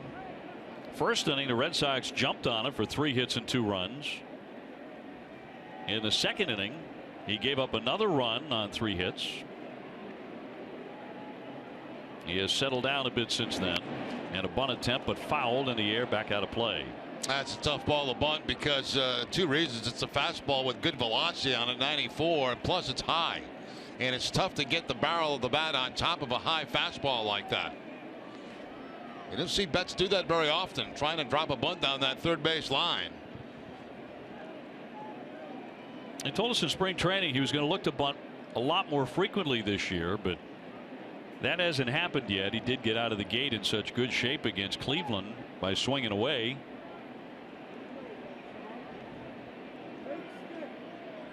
Certainly has the speed to do it. Salazar with a 1-2. It's sharply but foul. Well, you know, it certainly would be to his advantage if he was able to drop one down the third baseline every once in a while, because that would make those third basemen play in, and we know how well he handles that inside pitch to drive the ball by them. So you put another thought in their mind, and it might pick you up a couple of base hits.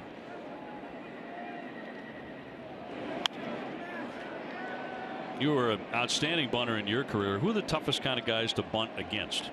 Well, I always felt like a knuckleball was very tough to bunt against, and guys that throw really, really hard, you know, were tough to bunt against because everything had to be perfect. You know, you didn't have a lot of reaction time to get the barrel of the bat above the baseball. So 1-2 strike over the inside corner. Marvin Hudson will ring up Mookie Betts.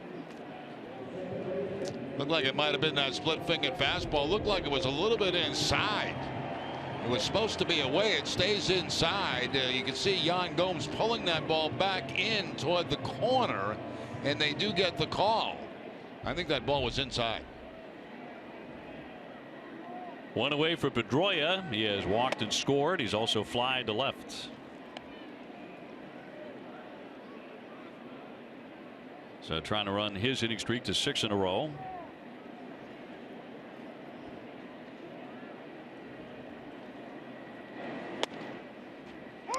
Other thing about bunting too is I always timed my bunts against the fastball. So any kind of off-speed pitch that would come in would really throw the timing off.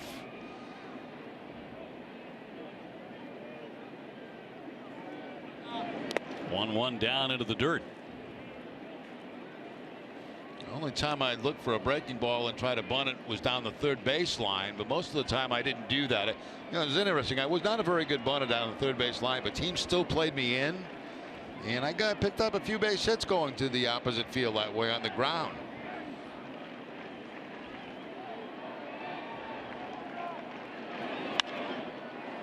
Hammered foul by Pedroia. Xander Bogaerts on deck. Well, tonight at 6, don't miss the Ultimate Red Sox Show presented by AAA. We introduce you to the newest members of the Red Sox Hall of Fame and hear from Sox players who visited the Negro Leagues Baseball Museum in Kansas City. That's tonight at 6 on NESN. 2-2. Toward the middle, a one-hopper to Kipnis. 2 down. That's a frustrating at bat for Pedroia because you do everything right. You know, you put the good part of the bat on the ball, you hit it on a line. It's one hop at the second baseman, though, and you're frustrated as you head back to that dugout because you just did everything right in that at bat, but you couldn't get a base hit. 2 away here in the 4th inning. Xander Bogaerts is perfect today with a couple of singles, and he's run his hitting streak to 16 in a row. Jackie Bradley's hitless today, officially 0 for 1 with a walk. And still at 26 in a row. Red Sox leading 3-2. Here's the 94th pitch for Salazar.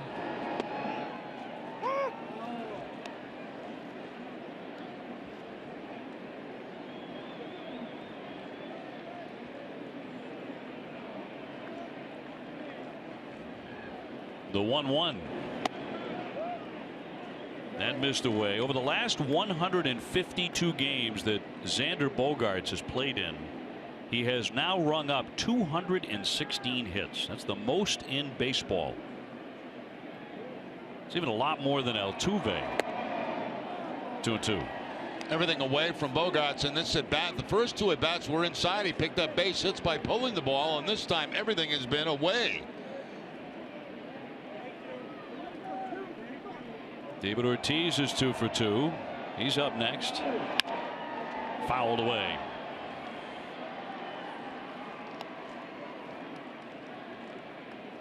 A win today, and the Sox take the series. And would really enjoy the day off on Monday with Colorado coming in for 3 games on Tuesday.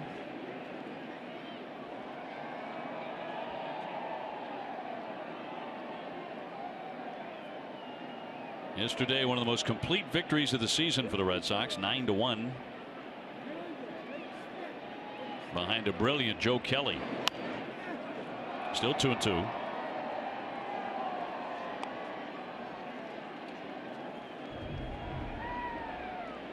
Another fan grab.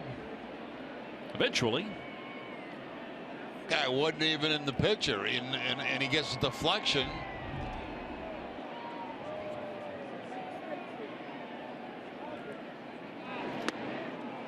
Down he goes for strike 3, and it's a 1-2-3 inning. We've wrapped up 4 at Fenway, 3-2 the Sox.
Right after the game, TC and Steve Lyons break it all down. You'll hear from Rick Porcello and John Farrell. Whatever, whenever, wherever. Who but WB Mason? On to the 5th inning. Red Sox with a 3-2 lead. Kipnis will be the batter. He's had a good day with a pair of singles. Last one drove in 2 runs in the 2nd. Nice to see the sun shining brightly here. We're given a forecast about 24 hours ago. Yeah, we didn't think we'd be playing today. In for a called strike. Kipnis has really developed that Dustin Pedroia persona. for the Indians, not just because they both play second base, but he's a heart and soul guy for them. Really covets that dirt dog label. He flies that one to center. Room for Jackie Bradley.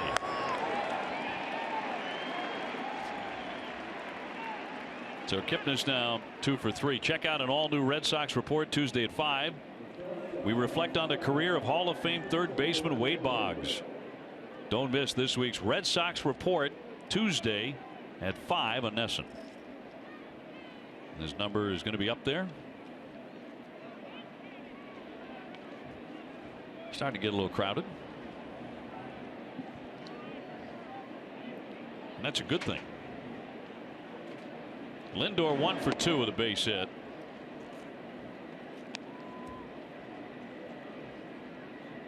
He is hitting .329. Terry Francona believes he is becoming a star, this young man. Rick Porcello's pitching line brought to you by Ace Ticket.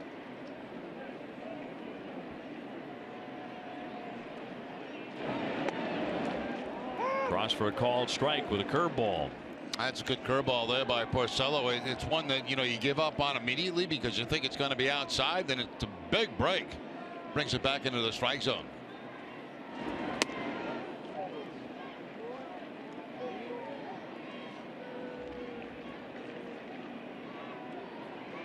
Four and a third, 5 hits. He does have 4 Ks. Looking for another. Chopped. Here comes Porcello, and a great play by Vasquez. How about that one-handed stab and gunning him out? Well, that is a great play by Vasquez. That ball bounces high, and if it hits the ground, it's a base hit. There's no chance for Porcello to get it. The only chance is Vasquez, and watch him barehand this ball. Look how quickly he gets out there, the concentration to barehand the ball and get it to first base for the out. That is a great play by Vasquez. I mean, if I was the runner here, I wouldn't believe that I had just been thrown out, because when you make contact like that and that ball bounces that high, you figure base hit. But Vasquez just makes a great play to get him at first base, and he knew it. And plays umpire. Mike Napoli 0 for 2 with a couple of strikeouts. He actually had time to tap the baseball into the mitt and kind of steady it before he fired on to first. Quick feet. A little bit high to make it 1-1. I was talking about the hitter. That's one you hit and you run into first base. You say that's a base hit. All of a sudden that throws there in front of you, and you can't believe how it got there.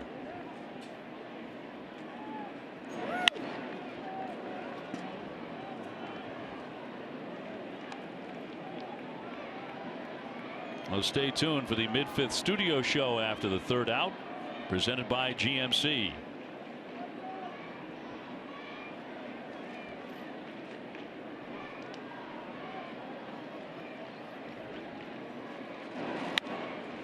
Line foul into the stands. Napoli in a big-time slump for himself at the moment. Lots of strikeouts. Now let's see if Porcello tries to go back upstairs with a fastball now. He threw him a changeup down that time. See if they try to go back upstairs. They do, but not tempting for Napoli.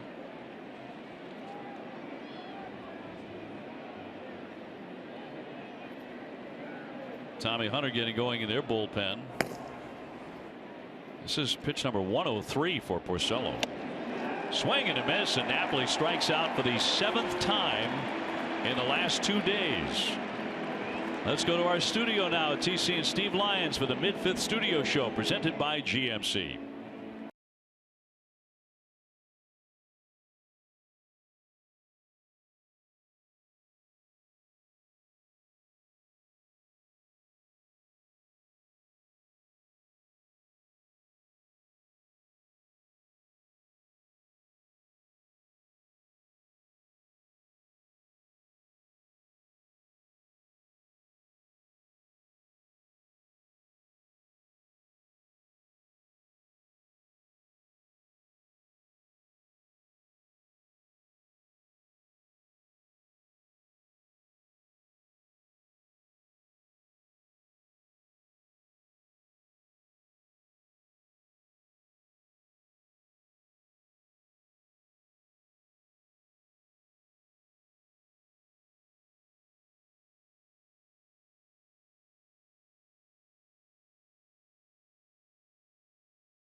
On here with Ortiz, Ramirez, and then Jackie Bradley looking for his first hit of the game, sitting on a 26-game hitting streak. Remember, too, Salazar is a very, very good pitcher. One of the best in the American League, coming in with a 180 earned run average. And he's been tougher over the last couple of innings. 99 pitches for him. And only the 5th inning. Ortiz with a couple of RBIs today on a single and a double. Leading the American League in slugging percentage. There's a high deep drive to right field. Backing up Chisenhall. Kiss that one goodbye. Number 514 for David Ortiz.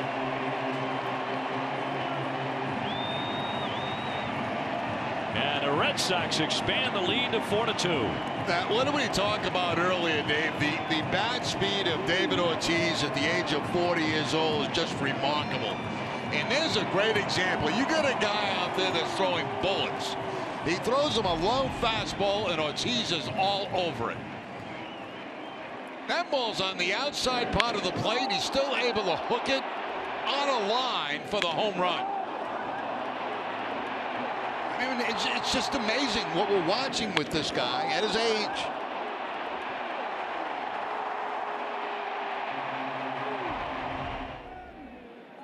His 11th of the season. The Red Sox have now homered in 22 straight games.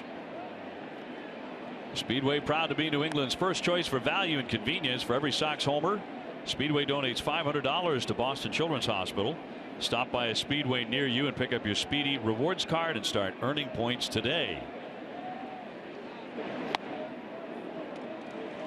You know, I've said earlier, excuse me, earlier in the season about, you know, David and players who are getting up there in age, and you know, a lot of times what they'll do is they'll just sit on fastballs because they don't want to get beat on fastballs, and they become vulnerable to off-speed pitches. But the fact is, Ortiz has been very effective against both, and we've seen him do damage against fastballs. We've seen him do damage against breaking balls, taking him to the other opposite field.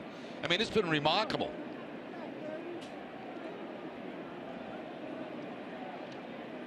Been a remarkable season for Big Papi. Foul tipped into the mitt to make it 2-2 on Hanley, who has singled and flied out to left.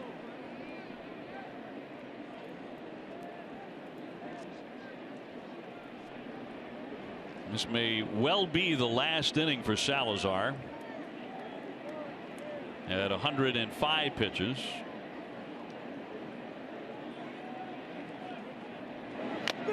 And that's foul tipped and held for strike 3. Jackie Bradley coming up now. Jackie has walked and struck out today. First 2 at bats of the day for Bradley, drawing a walk back in the first inning. That fastball down and in, and then the next at bat, the strikeout on the split-fingered fastball. That might have been the best one that he's featured all day, Salazar.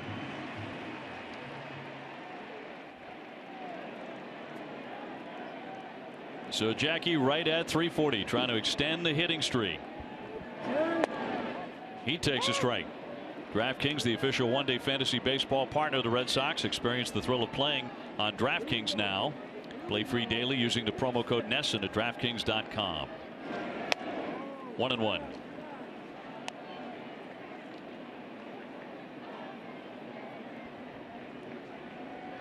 Jackie walked 3 times yesterday, another one today.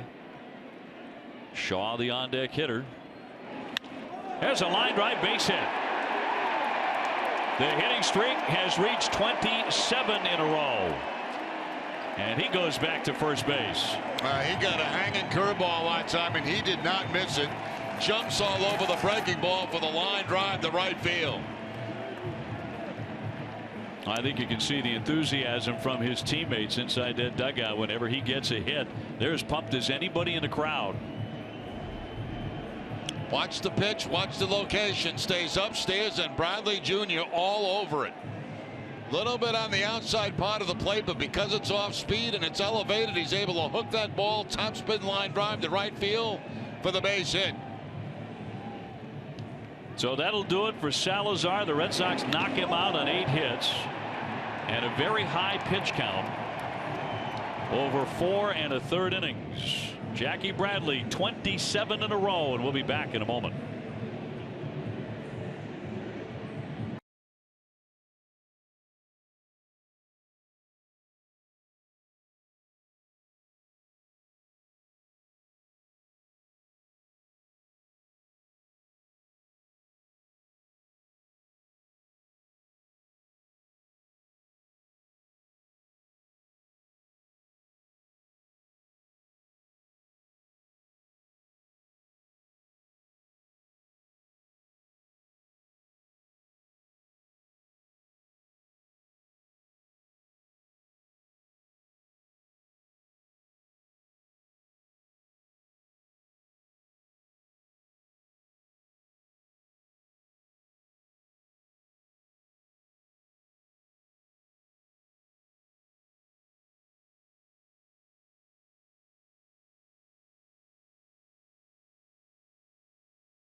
Eight hits, 4 earned runs. He is responsible for Jackie Bradley, who just laced the single to right field. His call to the bullpen brought to you by Kia. It is the former Oriole Tommy Hunter at 6'3", about 250. He has pitched pretty well, just 8 innings though, a 2.25 ERA. And here's Travis Shaw with 1 out. There goes Jackie.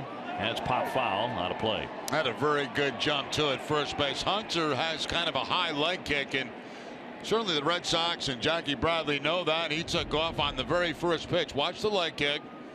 As you can see right there, and Bradley off at first. But the foul ball by Travis Shaw. Travis has struck out and flied to left, but has been beating up on Cleveland as he looks at a strike. Sits safely in 9 of 10 career games against the Indians at .385. Red Sox in the lead 4-2.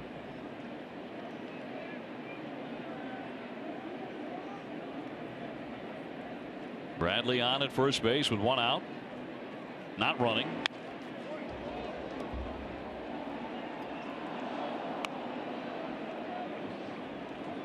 Now, for every Red Sox hit this month, Echo Store Technologies donates $50 to the Cladoff Fund. It's the charitable foundation of the Dropkick Murphys. Echo Store Technologies, your data center solutions provider.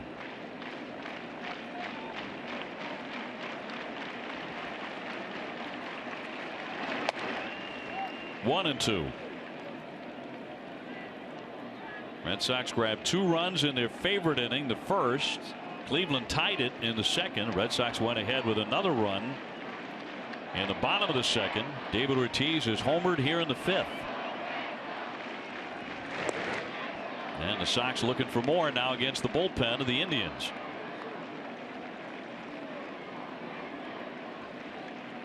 Jackie has never been caught in his career.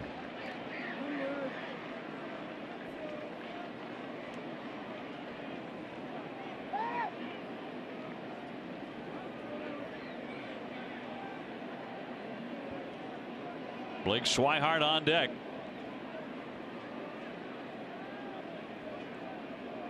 And Hunter with a 1-2 pitch. Sharply but foul.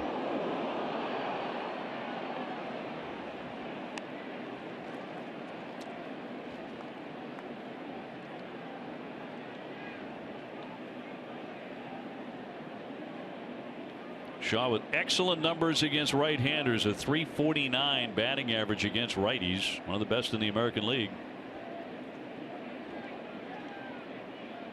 The 1-2 got a piece.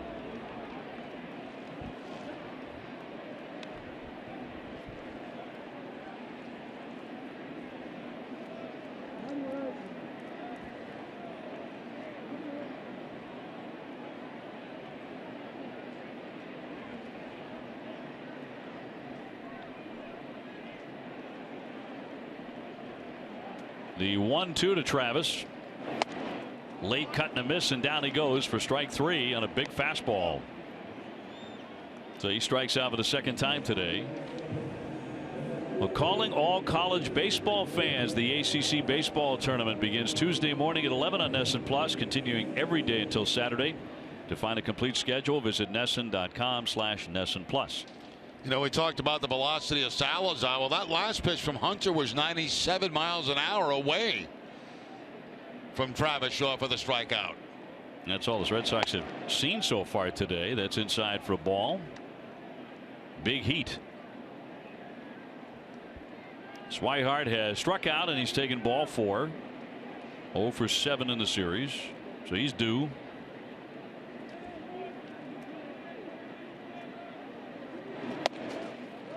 Now Gomes thought about firing to first base. Jackie Bradley diving in without a throw.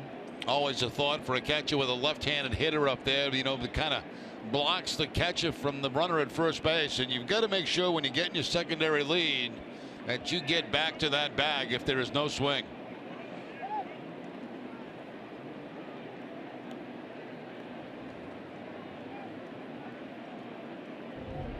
Bradley getting his secondary lead, then very quickly back to the first base bag.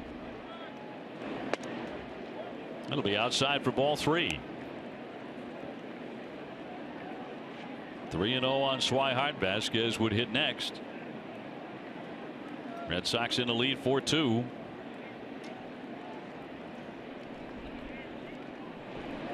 He's taking all the way, and it barely picks up the corner.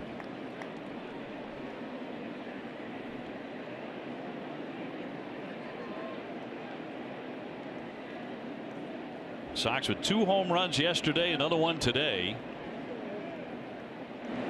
3-1 up the middle. That'll be a base hit. Bradley heading into third. The throw by Davis offline and down to second. Swihart. So the throw into third cost them an extra 90 feet. Yeah, it's not a good play by Rajai Davis. He had no chance to get Jackie Bradley at third base and overthrows the cutoff man. That's going to allow Swihart to get in a scoring position. I mean, he's going to his left away from the bag and still elects to try to get Bradley at third base. And, you know, that ball cannot be cut off, so that allows Swihart to get in a scoring position. Here's Bradley making a decision on his own. He doesn't have to check the third base coach on that. That play's in front of him, so you make that decision by yourself. And good heads-up basing by Swihart on the other end. Once he sees the overthrow, he gets himself in a scoring position, so that could be big. It could be 2 runs on a base hit. Yeah, the Red Sox could turn the 5th inning into a crooked number on that scoreboard. Vasquez has gone 0 for 2. He has grounded to second and to third. But it's Bradley at third, Swihart at second with 2 away.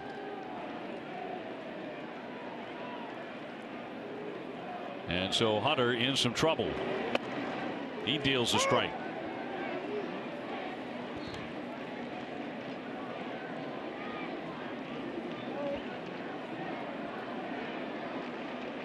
Vasquez hitting .231 with a homer and 5 RBIs.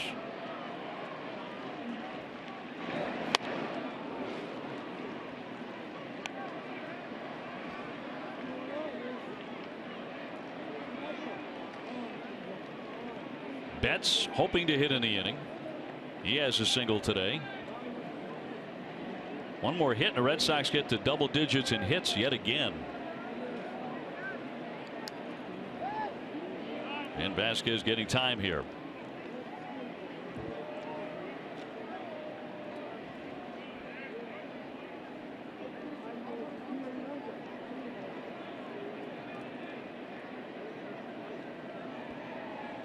The 0-2 deflected by Gomes and no advance.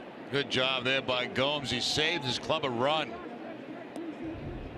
by not trying to catch the ball, just trying to block it. Looks like he wanted to go with his backhand. Then all of a sudden he got himself squared up with the baseball and he's able to knock it down. That keeps Bradley at third base.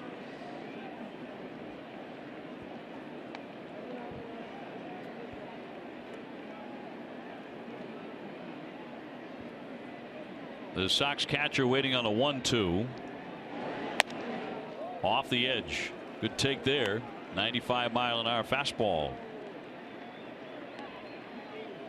So 2-2. 2 on, 2 out.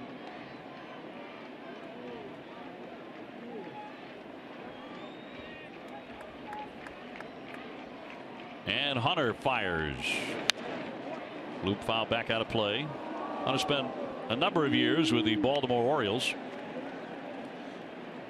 and for several seasons was a key man out of that pen. 2013, a 2.81 ERA and 68 appearances. The next year, 60 appearances, a 2.97 earned run average.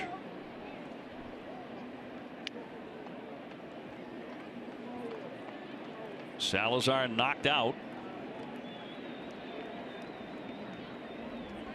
2-2 again. And down he goes with a swing and a miss. But the Red Sox do get a run. David Ortiz with career home run number 514. Number 11 on the season. It's the Sox ahead 4-2.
Jose Ramirez, the batter here, as we go to the 6th inning. Red Sox with a 4-2 lead on the Cleveland Indians. He's gone 0 for 2. Will be followed by Gomes and Chisenhall. So here comes pitch number 106 for Porcello. He allowed 2 hits in the 1st inning. He hit a batter, gave up 2 hits, and walked a man in the 2nd inning. He's settled in since then, but his high for the season is 115. And Barnes is throwing in the Red Sox bullpen.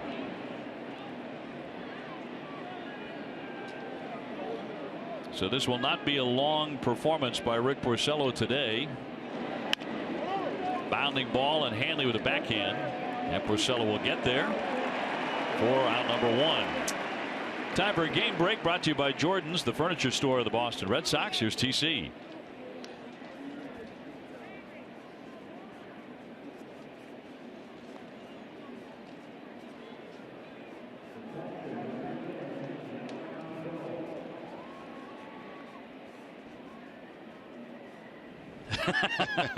Well, I know you have one.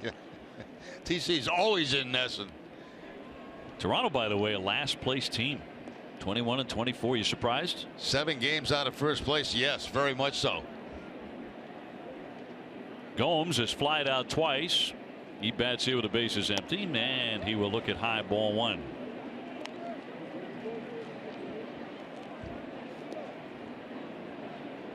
4 runs on 9 hits for the Red Sox. 2 runs, only 5 hits for Cleveland.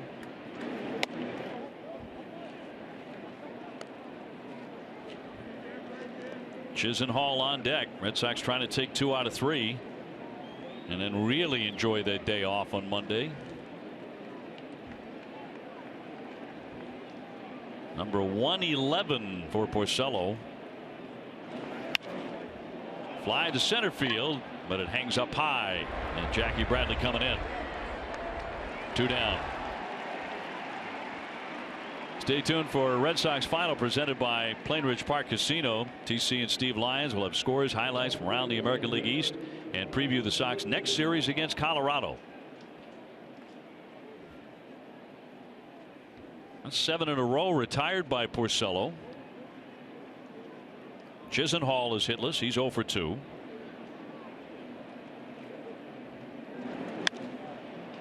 And a little flare, but down the line and foul for strike 1.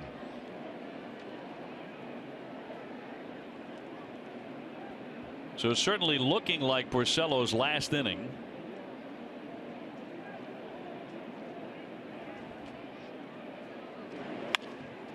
Punch down the line, another slicer into the corner, but a foul ball. Yeah, I think Barnes up, Dave, because in case Porcello got a base runner or 2 in this inning with the pitch count the way it is, they probably would have made the move to Barnes in the bullpen. Now, with 2 outs and the pitch count rising, that still is a possibility if there becomes a base runner. But Porcello looking for the 1-2-3 inning. That would be his 2nd in a row.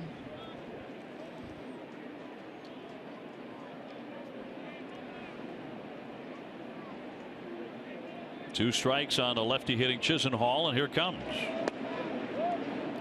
1-2.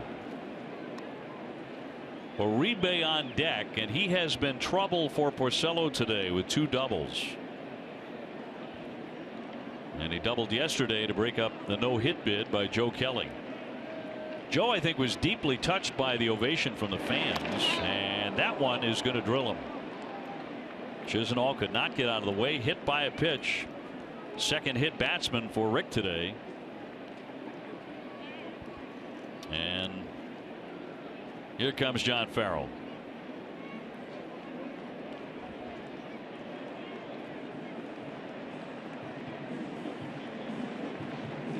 So he's at 115 pitches. And the day is over for Rick Porcello. Out he comes. So he goes 5 2/3. The Red Sox with a 4-2 lead as the starter is out of the ball game. Barnes is coming on, and we'll be back at Fenway in just a moment.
Brought to you by Southwest Airlines. Transparency, low fares, and nothing to hide.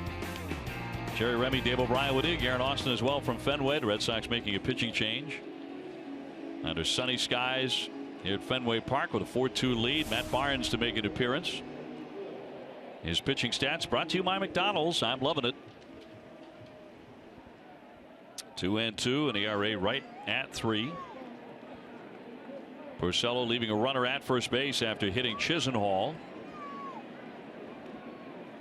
John Farrell did not want him facing Uribe again. He's doubled twice.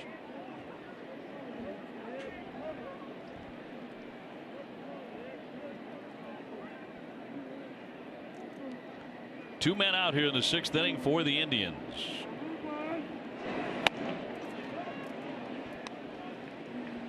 First pitch, 98 miles an hour from Barnes on that fastball.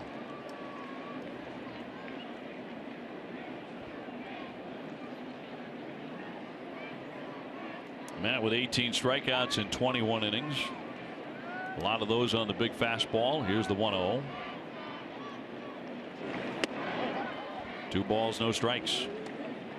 And we talked yesterday about how Hannigan, you know, when he wants to switch positions back there, he moves a foot. Like he'll take a foot and move it inside, then he'll go to the outside part of the plate. We see the opposite with Vasquez. He taps the plate inside and then they go outside.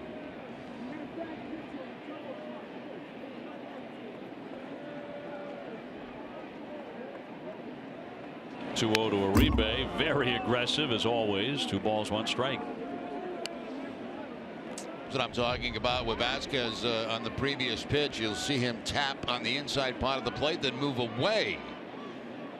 And again, it's just to give that hitter something to think about. The more that you can confuse a hitter, the better off you're going to be. Hannigan, we saw him do it yesterday with his foot. He would move his foot inside, then they'd go to the pop to the outside part of the plate. 2-1. Left it high. The fastball 98.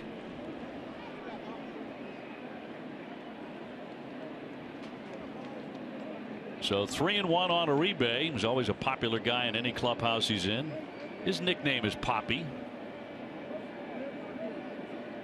Very funny, very outgoing guy.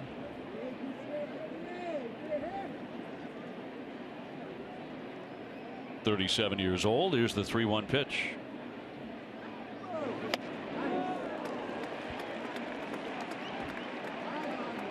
Now he's swinging. There's no question about that. 10 walks on the season. That 3-1 pitch, not a strike, but chasing the high fastball that's up and out of the strike zone. That's about shoulder high right there.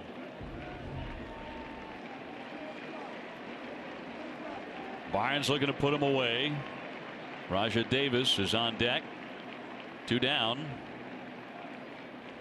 Chisenhall will be on the move. There he goes. And it's tap foul. No, you're right, Uribe, not one to sit around and take ball 4. No, he likes to swing that bat. From the Dominican Republic, the old saying is you can't walk off the island.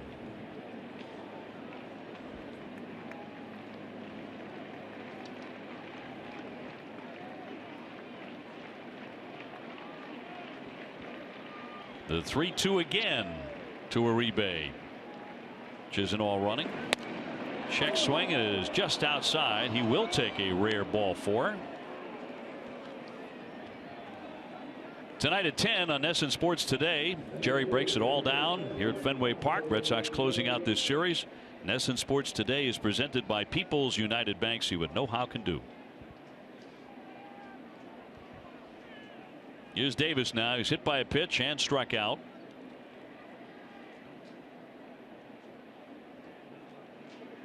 Red Sox had trouble back in the 2nd inning after 2 men were down, which is the case here. 2 men out. And there was a double and a hit by pitch. Well, here it's a hit by pitch and a walk. Tried to hold up. He couldn't do it. That's a swing and a miss. 99 that time from Matt Barnes.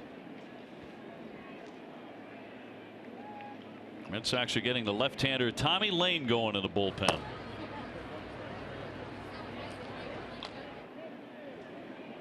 Santana on deck.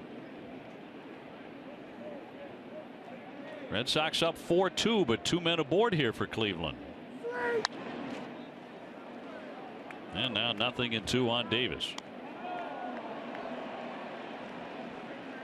With a win, the Red Sox go back to 10 games over 500, but a long way to go in this one.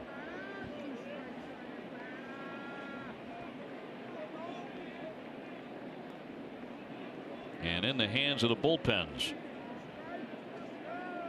on both sides.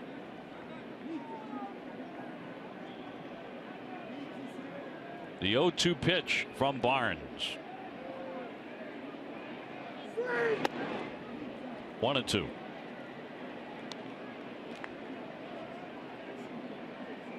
Matt has had a little bit of an issue at ball 4. He has walked 12 men in less than 22 innings. Just walked Uribe.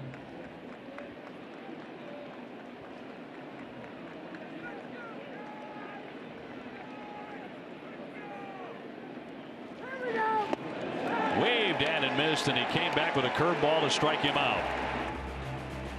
2 men stranded. It'll be Betts, Pedroia, Bogaerts coming up.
Franchises are proud to give back to the communities in which they live and work. Thousands of kids have had a chance to catch a free Sox game thanks to Dunkin' Donuts. Today we welcome the YMCA of Greater Boston to historic Fenway Park. Dunkin' Donuts committed to the community. Jerry Remy, Dave O'Brien back in our office here at Fenway. High above the diamond, 4-2. Red Sox have the lead on the Indians. Mookie Betts will lead things off here. Then it's Pedroia and Bogaerts, so the top 3. Mookie's gone 1 for 3 with a base hit, leaving him at 277.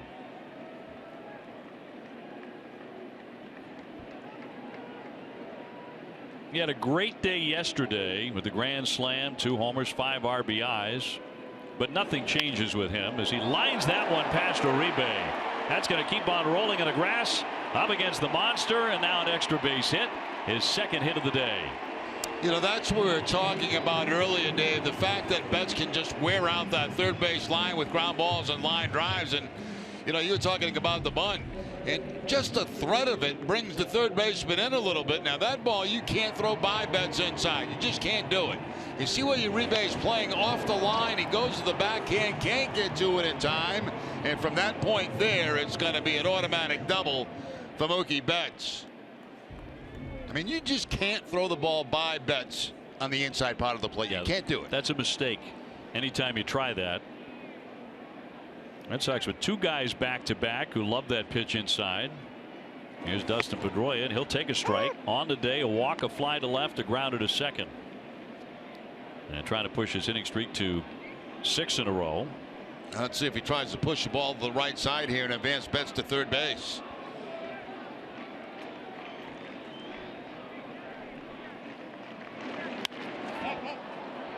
Popped him up.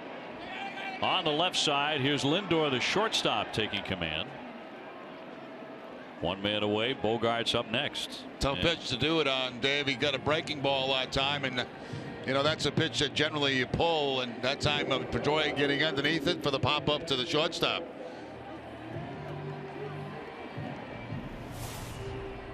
McAllister with a 2.45 ERA, 2-1 in 18 appearances. Bogaerts has singled 2 times and struck out today.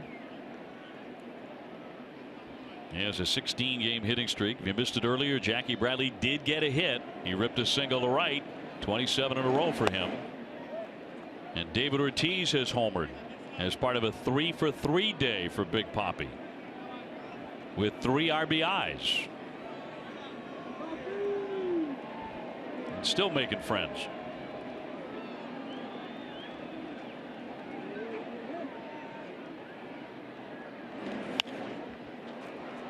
That'll be popped up and back off into the box seats.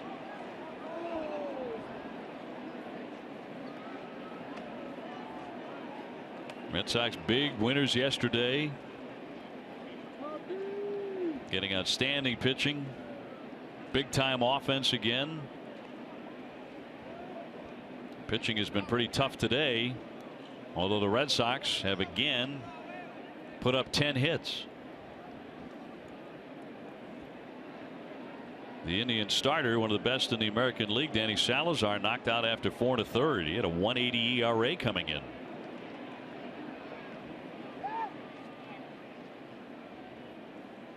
Rick Porcello going 5 2/3, giving up 2 runs on 5 hits.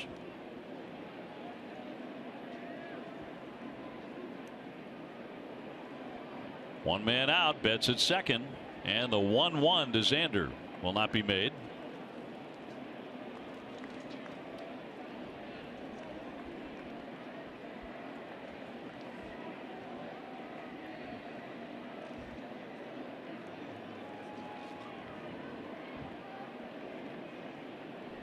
The 6-6 McAllister with a 1-1 pitch.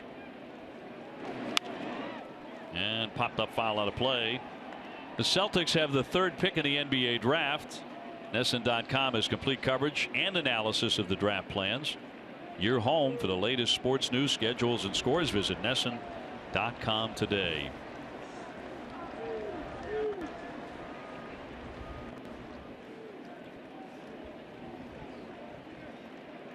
Ortiz on deck. A ball, 2 strikes on Bogaerts. He's hitting .375 with runners in scoring position. That missed. You know, a lot of times to steal third base is great with 1 out, so you can get there, you know, with less than 2 outs and score on a ground ball to the infield or a sacrifice fly. But the problem is, you know, you got to also think about who's hitting, and you got Bogaerts up there who's gets all kind of base hits. You got Ortiz sitting on deck. So if you're gonna steal, it's almost the same situation as 2 outs. You got to make it standing up. McAllister's 2-2. Alexander, a tough out. Fastball in the mid-90s running in.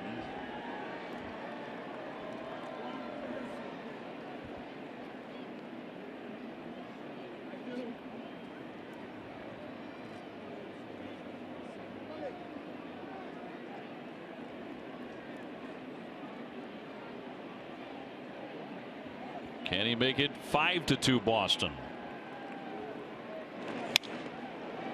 Pop toward right, racing out Kipnis. He won't get it. Betts coming around. Here's the throw. He slides in, safe. Mishandled by the catcher and down to second base. Xander Bogaerts, and it is 5-2. Now what a read by Mookie Betts at second base, because you know, Kipnis has his back to the infield going back on this ball. It's just a little bloop by Bogaerts, but Betts read that ball right away that was going to drop in. Watch him at second base. He checks out Kipnis, he checks out the baseball, and he's off. Now, if that ball's caught, he's doubled up. But the fact is he made an excellent read, and he's able to score the 5th run for the Red Sox. Watch Betts, eye contact. Reads it, checks out Kipnis, and now he knows he can go, and he comes around to score. Butterfield waving him home. And David Ortiz telling him to get down, and now David's going to be walked intentionally. David almost appears to be staring right at Terry Francona as he takes another one. Now, Francona's seen enough. I mean, he's not going to let David beat it with a man at second base again. No. Ace hit back in the first inning to drive in a run. A double coming in the second inning to drive in a run, and then the home run in the fifth inning. A solo shot for Ortiz, and he's not going to swing the bat in this at bat. Now at first base open. So that'll put Red Sox at first and second. And Hanley Ramirez will be the batter as we see who's driving the ball, presented by Toyo Tires. Hanley in the month of May, 362 with 13 RBIs and the 3 home runs. And he's driven in a run here this afternoon. You know, Dave, we talk about good all-around baseball that the Red Sox have played, and you know, base running's also a part of that. We've seen some very good base running over the last couple of days by this club.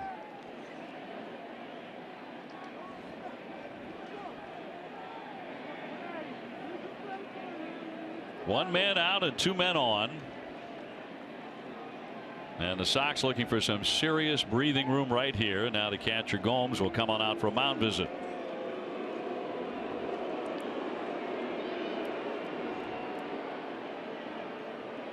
Mookie scoring 2 more runs, leading the Red Sox in runs scored, and going for the banana here. What's that? That's potassium, right?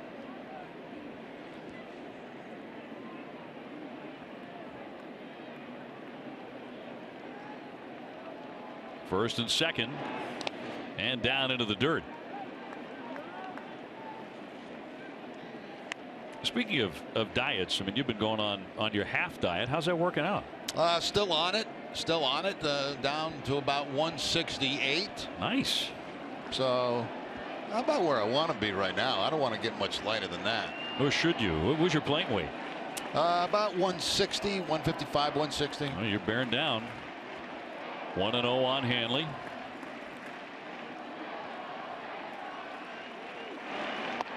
And a breaking ball didn't snap much. That missed, and a count 2-0. Austin Adams is throwing in their bullpen. The inning began with a double by Betts. He has scored. Bogarts drove him in with a single. Popped into right field. He's now at second. Ortiz at first. Big swing and a miss. A massive cut there by Hanley. And challenged him with a high fastball that time at the top of the strike zone, and no contact by Ramirez.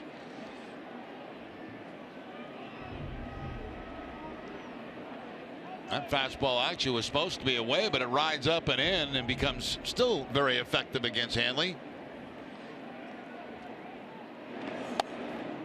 Taking for a strike, and that evens the count at 2-2.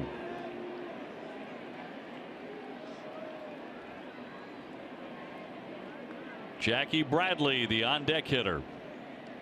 He does have a hit today. And a 27-game hitting streak. McAllister with a 2-2. Got a piece of it.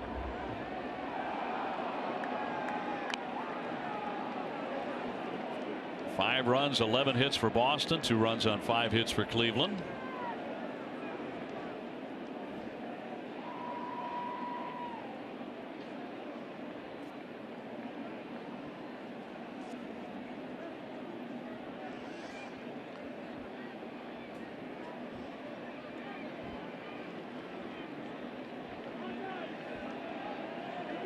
The lanky right-hander delivers, and he missed, and that fills it up.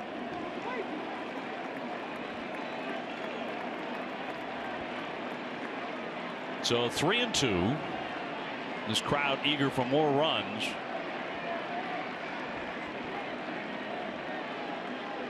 Now this could be a put-away inning for the Red Sox. Crowd senses that. Here's the 3-2. The bases are loaded on ball 4. And they are loaded for Jackie Bradley Jr.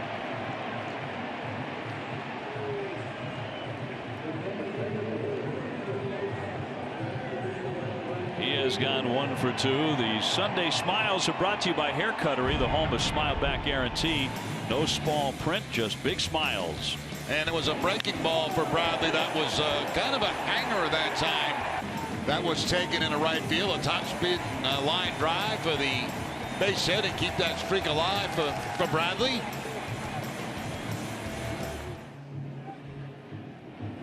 So he can do some serious damage right here. Hitting .344, 8 homers, 33 runs batted in. Batting out of the 6-hole today. And no place to put him. Swings mightily and he pops it up. Uribe down the line and will make the catch with the infield fly rule in effect. And a runner stay put. So on 1 pitch, that's all for Jackie. And there are 2 down. Yeah, he was jumping on that first fastball when he saw it. It was actually a pretty good pitch to hit. You'll see the location. They want to go inside, but it stays pretty much out over the plate. And that was a good pitch for Jackie to hit. He just popped it up. So see if Shaw can come through with a big 2-out base hit here and increase this lead for the Red Sox. He's had a very quiet day so far. 0 for 3, 2 Ks. Yesterday he snapped an 0 for 14 with 2 hits. 2 down, bases loaded, and ball 1. McAllister wondering where that missed.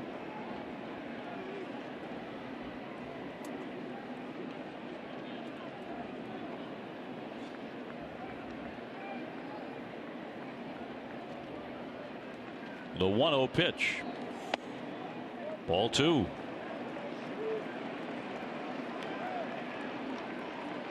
Narrow that zone down, middle in, look for a fastball in that location and try to do some damage with it. You've talked about his ability to hit to the off field, to go after that big wall over and over again, how he looks to do that. A 2-0 waved and missed. Another good fastball. Yeah, and he had a good pitch to hit too. Fastball right down the middle of the plate in his zone that he's looking.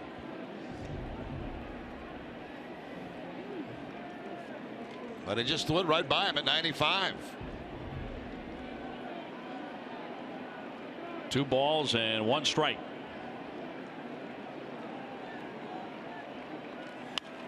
Fouled back, 2-2. It's Lane and Hembree working side by side in the Red Sox pen.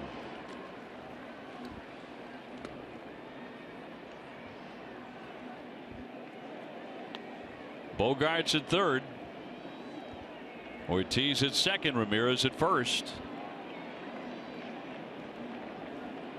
Red Sox have already left them loaded once in this game. That was back in the 1st inning when they were on the verge of chasing Salazar. He hung around for 4 1/3. Swihart next.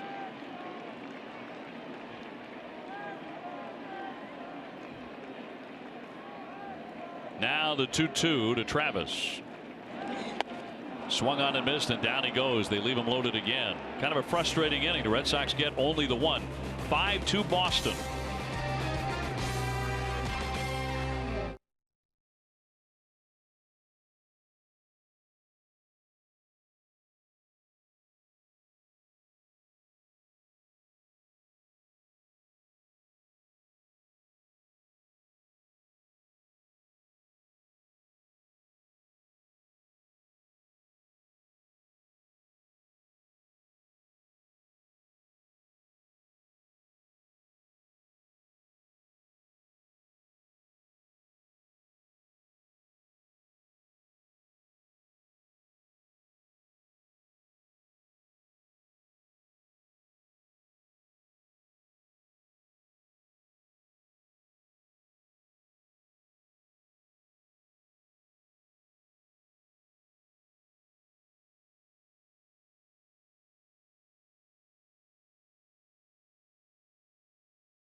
Brought to you by Southwest Airlines. Transparency, low fares, and nothing to hide. And the Red Sox do increase the lead 5-2 as we go to the 7th inning. The sun's been shining here the last couple of hours. Red Sox trying to take the series from the Cleveland Indians 2-1. And Tommy Lane makes an appearance out of the bullpen. He'll get the top of the order now in Santana, and then Kipnis, and then Lindor. Well, you get Santana, who switches around to the right side where he has not been as effective so far this year. You got the left-handed Kipnis on deck.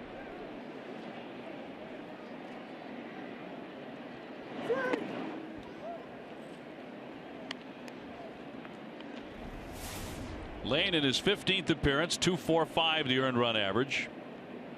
Has walked 7 men in 11 innings. And Santana's a guy who looks for ball 4. He's already walked once here today. 0 for 2. His catching career suffered a major blow 6 years ago right here at Fenway Park. August of 2010, he was carted off the field after a home plate collision with Ryan Kalish. Remember that play? Certainly do, and that was not pretty at home plate for Santana. And it was blocking the plate, left leg buckled. There was ligament damage. Shot to center. Here comes Jackie Bradley to make the catch. A's Ticket is Boston's trusted source for Red Sox tickets with the best seats at the lowest prices, all with a 200% guarantee. Treat yourself or someone special by visiting aceticket.com or by calling 1-800-MY-SEATS. You know, Jackie made that look very routine out in center field, but the fact is that ball was toward the end of the bat of Santana, and you know, a lot of times that'll freeze an outfielder because they think it's hit more solid than what it actually is. But Bradley actually gets a very good jump on that ball that was toward the end of the bat. Kipnis taking ball 1. There you see where the contact is right there, and of course the outfielder can't see that. You can maybe hear it.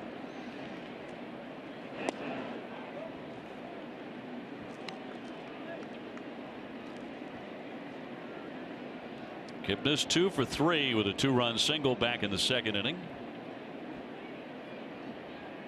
Cleveland held to 5 hits to this point. They are 3rd in the American League in runs scored, but you see what's happened today with only 5 hits.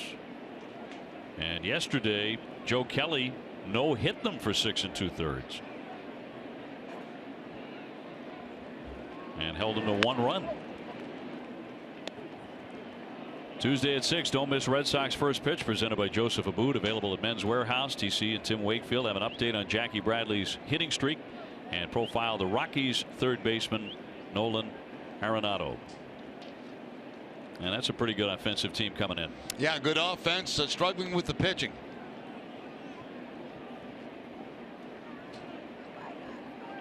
So Colorado here Tuesday, Wednesday, Thursday. And the Sox will be on the road facing Toronto and Baltimore before coming back in June. 2 Hopper to Hanley. Underhand flip to Lane for the out. 2 up, 2 down. Time for a look at the road ahead, presented by People's United Bank. So here come the Rockies, all night games. And then inside the division, Toronto in last place right now. That pitching change, that will do it for Tommy. It'll be Hembree coming in. We'll take the break and be back at Fenway with more in just a moment.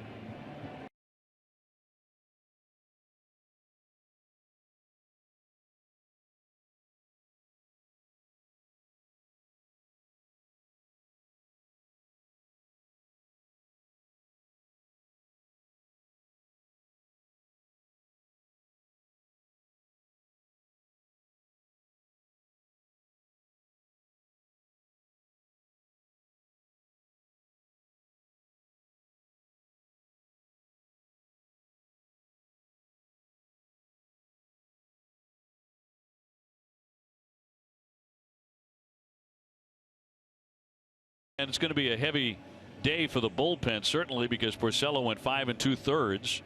giving up 2 runs on 5 hits, and they're still stuck there. But now it's Hembree, and he becomes the 3rd Red Sox pitcher out of the bullpen to work already. Trying to piece together this 7th inning here, and then I would imagine with the Red Sox in the lead, they would go to Koji and then Kimbrel to try to finish this one off. So appearance number 10 for Hembree. 2-0 at 2.20 earned run average.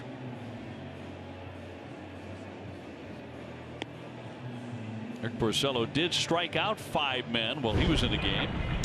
Yeah, Porcello mixing it up today a little bit. The breaking ball right there to pick up a strikeout. The high fastball to Napoli. That's where the Red Sox have been going on him.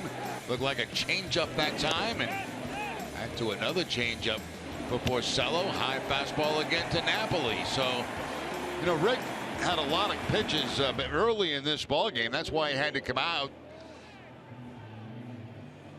as early as he did, but his stuff got much better as the game went on, and that's a sign of a real professional. When you're reaching, you're searching for it early, and then you find it. You stay at it and find it. Alexis is making a pledge to strikeout hunger. For every strikeout by a Sox pitcher, Alexis donates $50 to the Greater Boston Food Bank. Lindor is stepping in, and he takes a strike on the day, 1 for 3 with a base hit. Nobody on base and 2 down.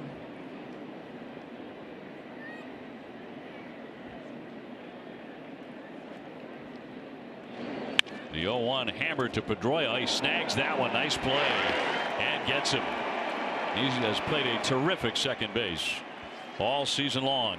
So they go 1-2-3. Middle of the 7th, 5-2 Boston.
Grammy award-winning Lady Antebellum at the Dunkin' Donuts Center in Providence on June 28th. 2016 CBS Health Charity Classic.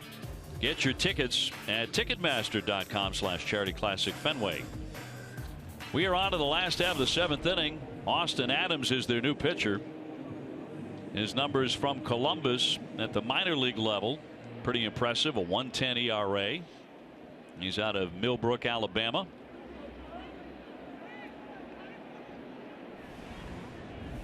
And he becomes their third relief pitcher. Dealing to Blake Swihart, who has struck out, walked, and singled. Also looking right at home in left field throughout this series, where he has started every game. I think that's very impressive. I mean, to go from being the catcher that he was, he's going to continue to catch and has been in the minor leagues as well, but to look so good in the outfield. I agree with you, Dave. And, you know, I think the thing that impresses me, he's aggressive out there. He's not playing cautious left field. You know, he's attacking things, and I think that helps. Working a ton with Ruben, but you're starting out with a guy who's very athletic to begin with and has a good arm. He threw a couple runners out at the minor league level. Pops that one out of play. Vasquez on deck, and then Mookie Betts. And Koji up in the bullpen. So as Jerry mentioned, ideally he's going to be the bridge to Kimbrel. Red Sox ahead 5-2.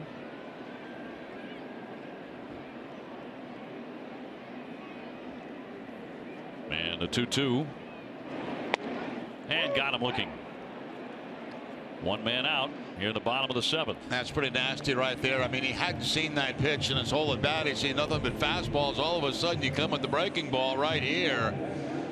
You see that slider picking up the outside part of the plate and just completely freezing Blake Swihart. NESN is looking for youth baseball and softball teams to be a live studio audience for NESN Clubhouse. Visit NESNClubhouse.com and click on studio audience to enter your son or daughter's team today. In the center field, Davis lines it up, and Vasquez is 0 for 4. 2 down.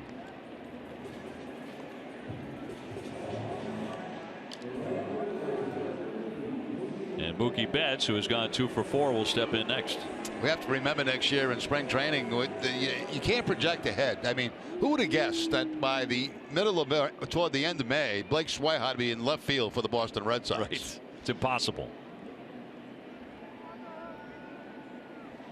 That is the case with Brock Holt out with a concussion.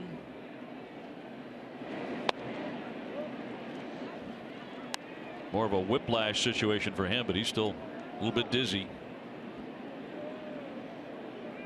So Swihart playing left every day. Mookie is singled and doubled. Tried to hold up, but he went there. His average now up to 281.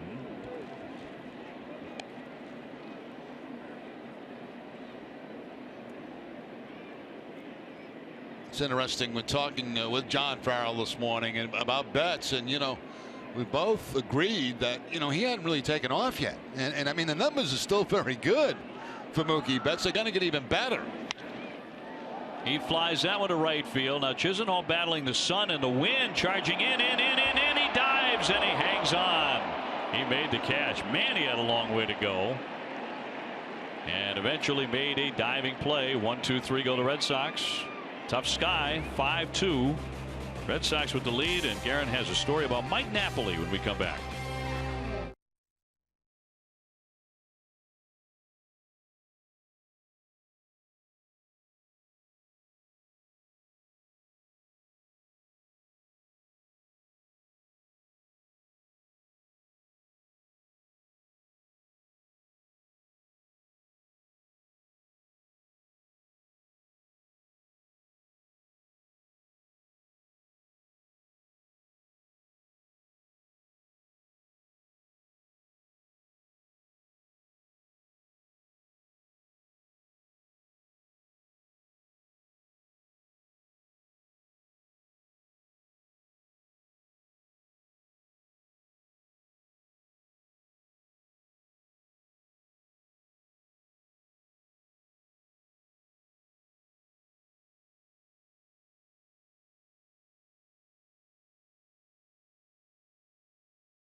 brought to you by Xfinity. Salazar only went 4 1/3 innings. Porcello went 5 2/3. He can win it. Big Poppy with another big day. Home run number 514. Jackie Bradley has extended his hitting streak to 27 in a row. Let's go to Garen.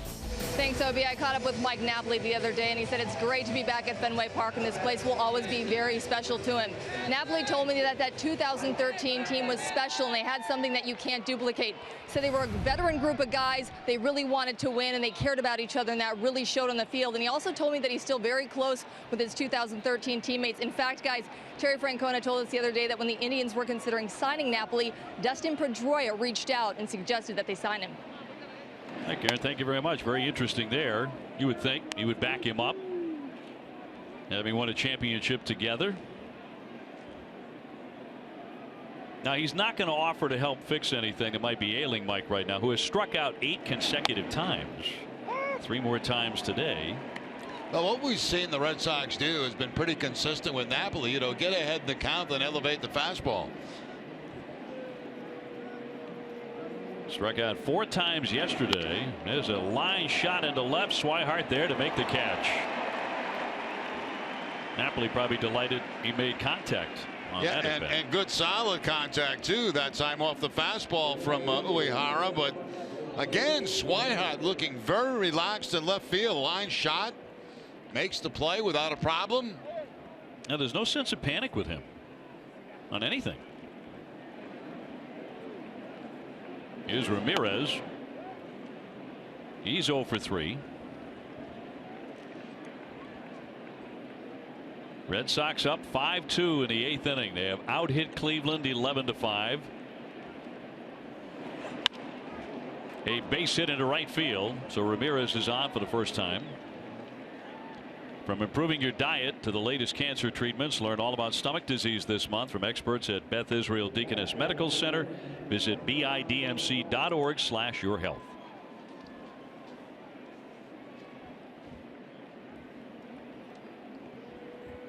Koji was 18th appearance. That ERA is considerably higher than you're used to seeing with him, 3.94. Although it doesn't take much for a relief pitcher. You know, one bad outing, and ERA goes through the roof. Takes a while to bring down. In there for a strike on Gomes. Yeah, the opponent's batting average still pretty low for Koji on the season against him. Does have 17 strikeouts in 16 1/3. And the 0-1. Here's the throw back to first base. The tag won't get Ramirez. We talk about it all the time. Scouting reports before series. You know, Vasquez loves to throw. He loves to throw to first base to try to pick guys off. You've got to be very, very careful when you go into your secondary lead. You cannot hesitate getting back, because he will take a chance at you.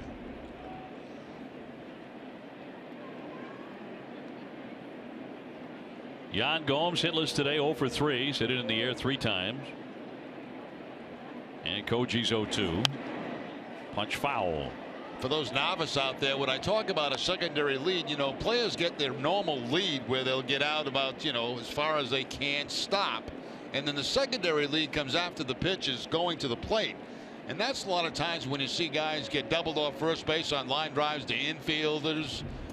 Here's your normal lead. Here's your secondary lead right there. And you got to be, I mean, you got to really bust it back against Vasquez.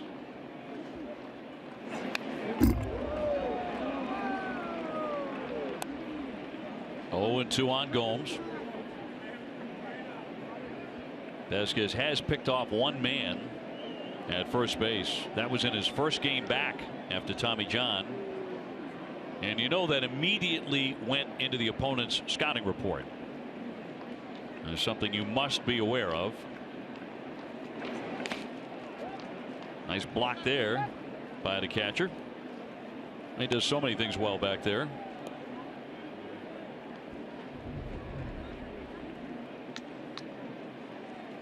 Jive sliding to his right again, not trying to catch it, just trying to knock it down in some form or fashion.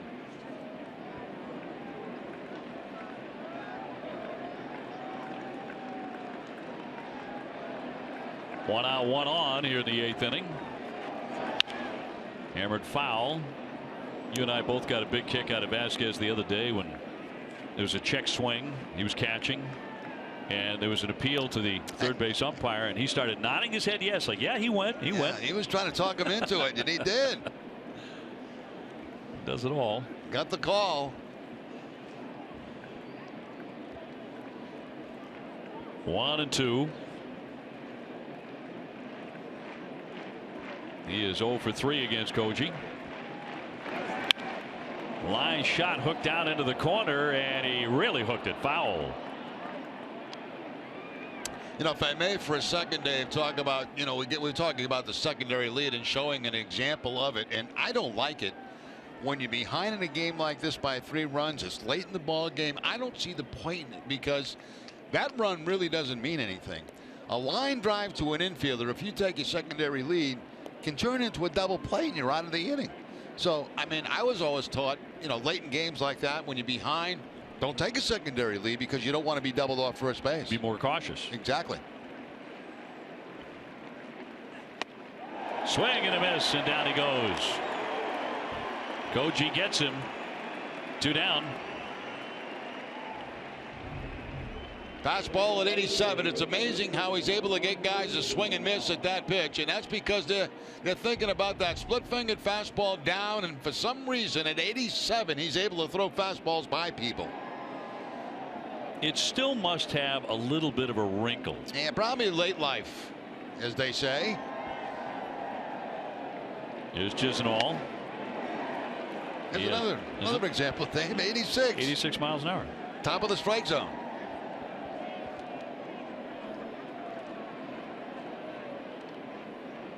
As you say, you have to look for the split, though, especially when there are 2 strikes. Count 0-1. They do appeal, and no, says Jim Joyce. 1 ball, 1 strike. Now they certainly have him set up for a split right now. They've thrown him 2 high fastballs.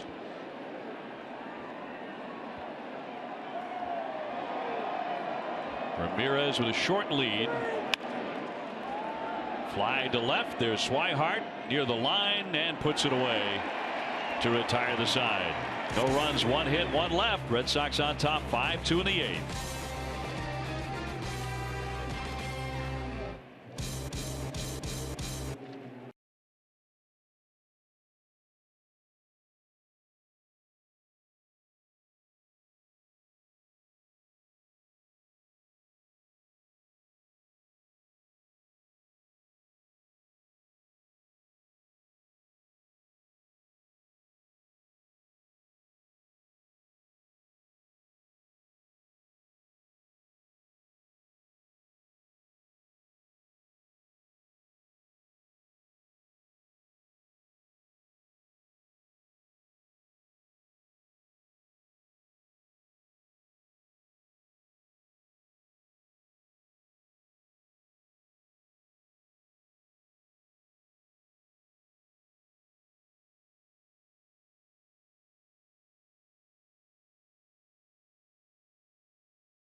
We'll visit NESSONClubhouse.com. It has videos, games, a lot, and it's fun, free, and easy to use. Visit NESSONClubhouse.com today. Pedroia with a high bounder to third and Uribe across the diamond. 1 pitch and 1 out. And Kimbrel loosening up. Red Sox trying to win their 8th series of 2016. They can do it with a W today. John Farrell has had to piece this one together using the bullpen heavily today, but he does have tomorrow off. And batter will be Xander Bogaerts, who has 3 hits. Again, 3 for 4 RBI single his last time up. Now batting .348.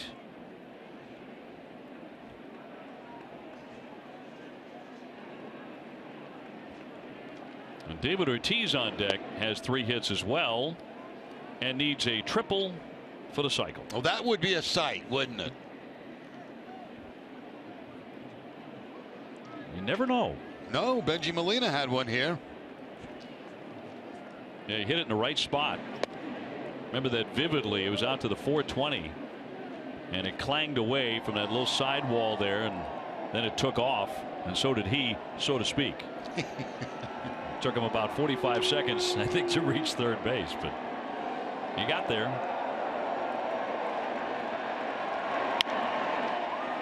To the shortstop, Lindor. 2 up and 2 down, and here comes Big Papi. Single, a double, a home run. He has 3 RBIs. Another outstanding day for David. Absolutely no signs of slowing down.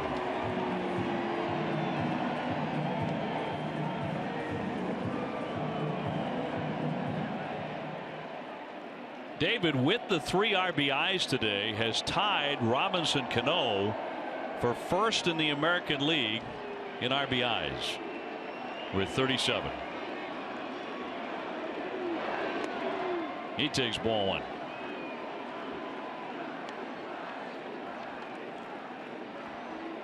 In the 5th inning, home run number 514. A shot to right.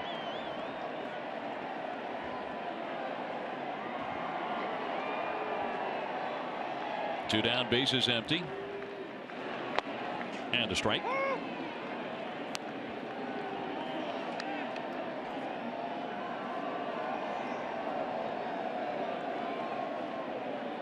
David today also cracking career double number 602, passing Bonds on the all-time list.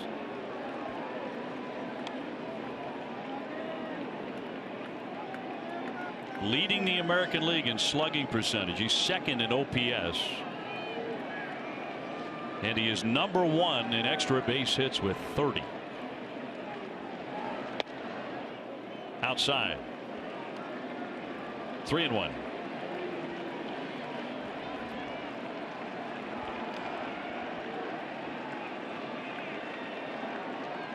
Something to drive into the gap maybe for a triple. I'm looking at that 420. He took aim at it. There it goes. It bounces. Oh, it got over the wall. And after taking a bounce, and that's going to be an automatic double. Oh, he knew it too. Oh, he knew man. it. Oh. He had it. He had the 420. It's looking like 3 bases for sure, even with David running, and it bounces up into the stands. Everybody knew it. Everyone's thinking triple. Well, that's someday another double. He'll settle for another double. 2 doubles, a home run, and a single. Yeah, it's like we're disappointed it was only a double. Tying Cal Ripken on the all-time list. But you were just looking for a bounce to the left instead of the right, and then who knows? Hey, I'm telling you something. I don't want an off day tomorrow because I'm on fire with these predictions. Home runs, I'm thinking 420. It goes to 420. Except it bounces in the stands on me. Here's Hanley Ramirez. Oh, so close. That's another bullet by Ortiz, and if this ball stays in play, excellent chance for 3, but it hits the top of the padding. The top of the padding and bounces into the stands. David's like, I wanted to go. Going for 3. So close. 0-1 a strike. The reaction.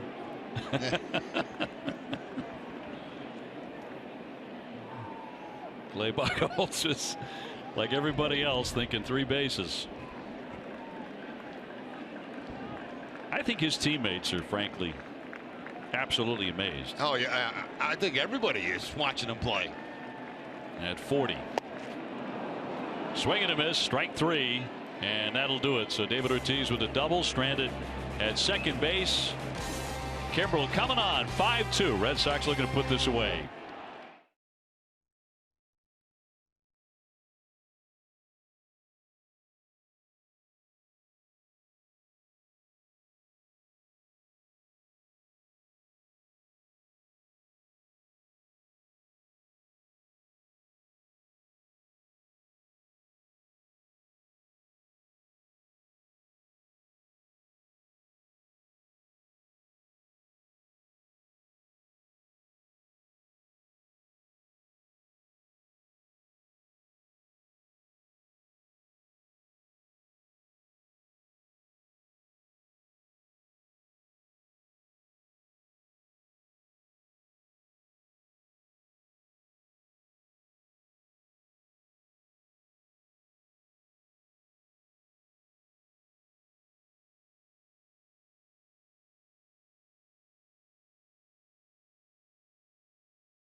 Cuttery, home of the Smile Back Guarantee. No small print, just big smiles. Big one there with a baseball in the stands and a souvenir to bring back home. Red Sox with a 5-2 lead. So we go to the 9th inning. And I think everybody in that dugout has had a word for Big Papi after that double, which at the crack of the bat we were thinking triple, given where it landed in the triangle as he took aim at the 420. Kimbrel coming on to lock this one up. His 20th appearance, 2.50 ERA, and he's been pitching extremely well. He gets Uribe here to begin the 9th. And strike 1.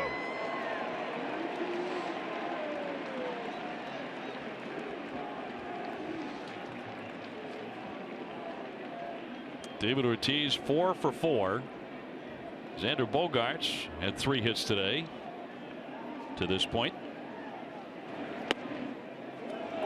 Breaking ball for a strike. Bob's Discount Furniture going to bat for the Jimmy Fund. Bob will donate $1,000 to the Jimmy Fund for every game saved. Everybody saves at Bob's, the only choice for untouchable furniture value, available in store or at mybobs.com. Uribe has not been retired today. He's doubled twice and taken ball 4. Until now, down he goes swinging at 98 for out number 1. Elevated fastball once he gets ahead, and no chance really for Uribe on this one. See the high side signal given by Vasquez. That's exactly where Kimbrel gets it. Yeah, think back to that Ortiz double. That was 1 inch away from being the cycle. I mean, 1 inch, because it hit the top of the padding.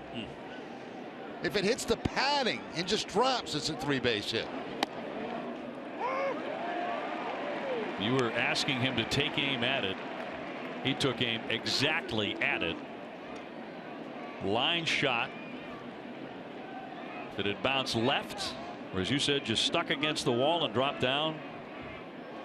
Could very well have been 3 bases. In there for a called strike on Davis. Watch where the ball hits, right on top of the padding where the 420 is, just to the right, and goes straight in.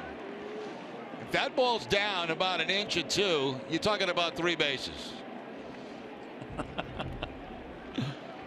You wanted a sprint. Poked foul by Davis, who has struck out twice. Boy, that one hit 100 miles an hour. That last fastball. Red Sox ahead 5-2 with 1 down in the 9th inning. Trying to win this series from the Cleveland Indians. And the 0-2. Waved at and missed. He struck him out, went back to the breaking ball, which has been devastating here in the 9th. Yeah, I'm going to tell you something. The first 2 guys that have faced Kimbrel have had no chance.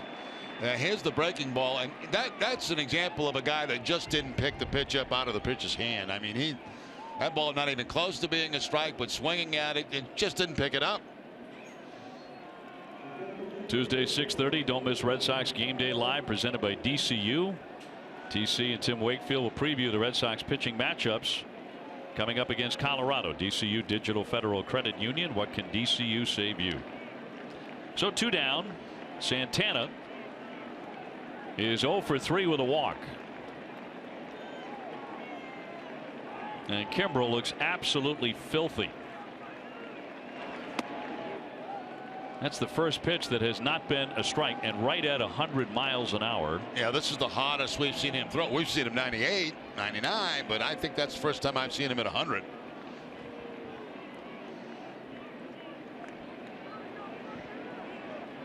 Here's the 1-0 pitch. High fly, left center field. Swihart back to the wall. He's under on the track. He makes the catch, and the Red Sox win it 5-2. Another really fun day at the ballpark as the Red Sox take the series 2-1. And there they go in the outfield. Picture of another victory, which puts the Red Sox, TC, once again 10 games over 500.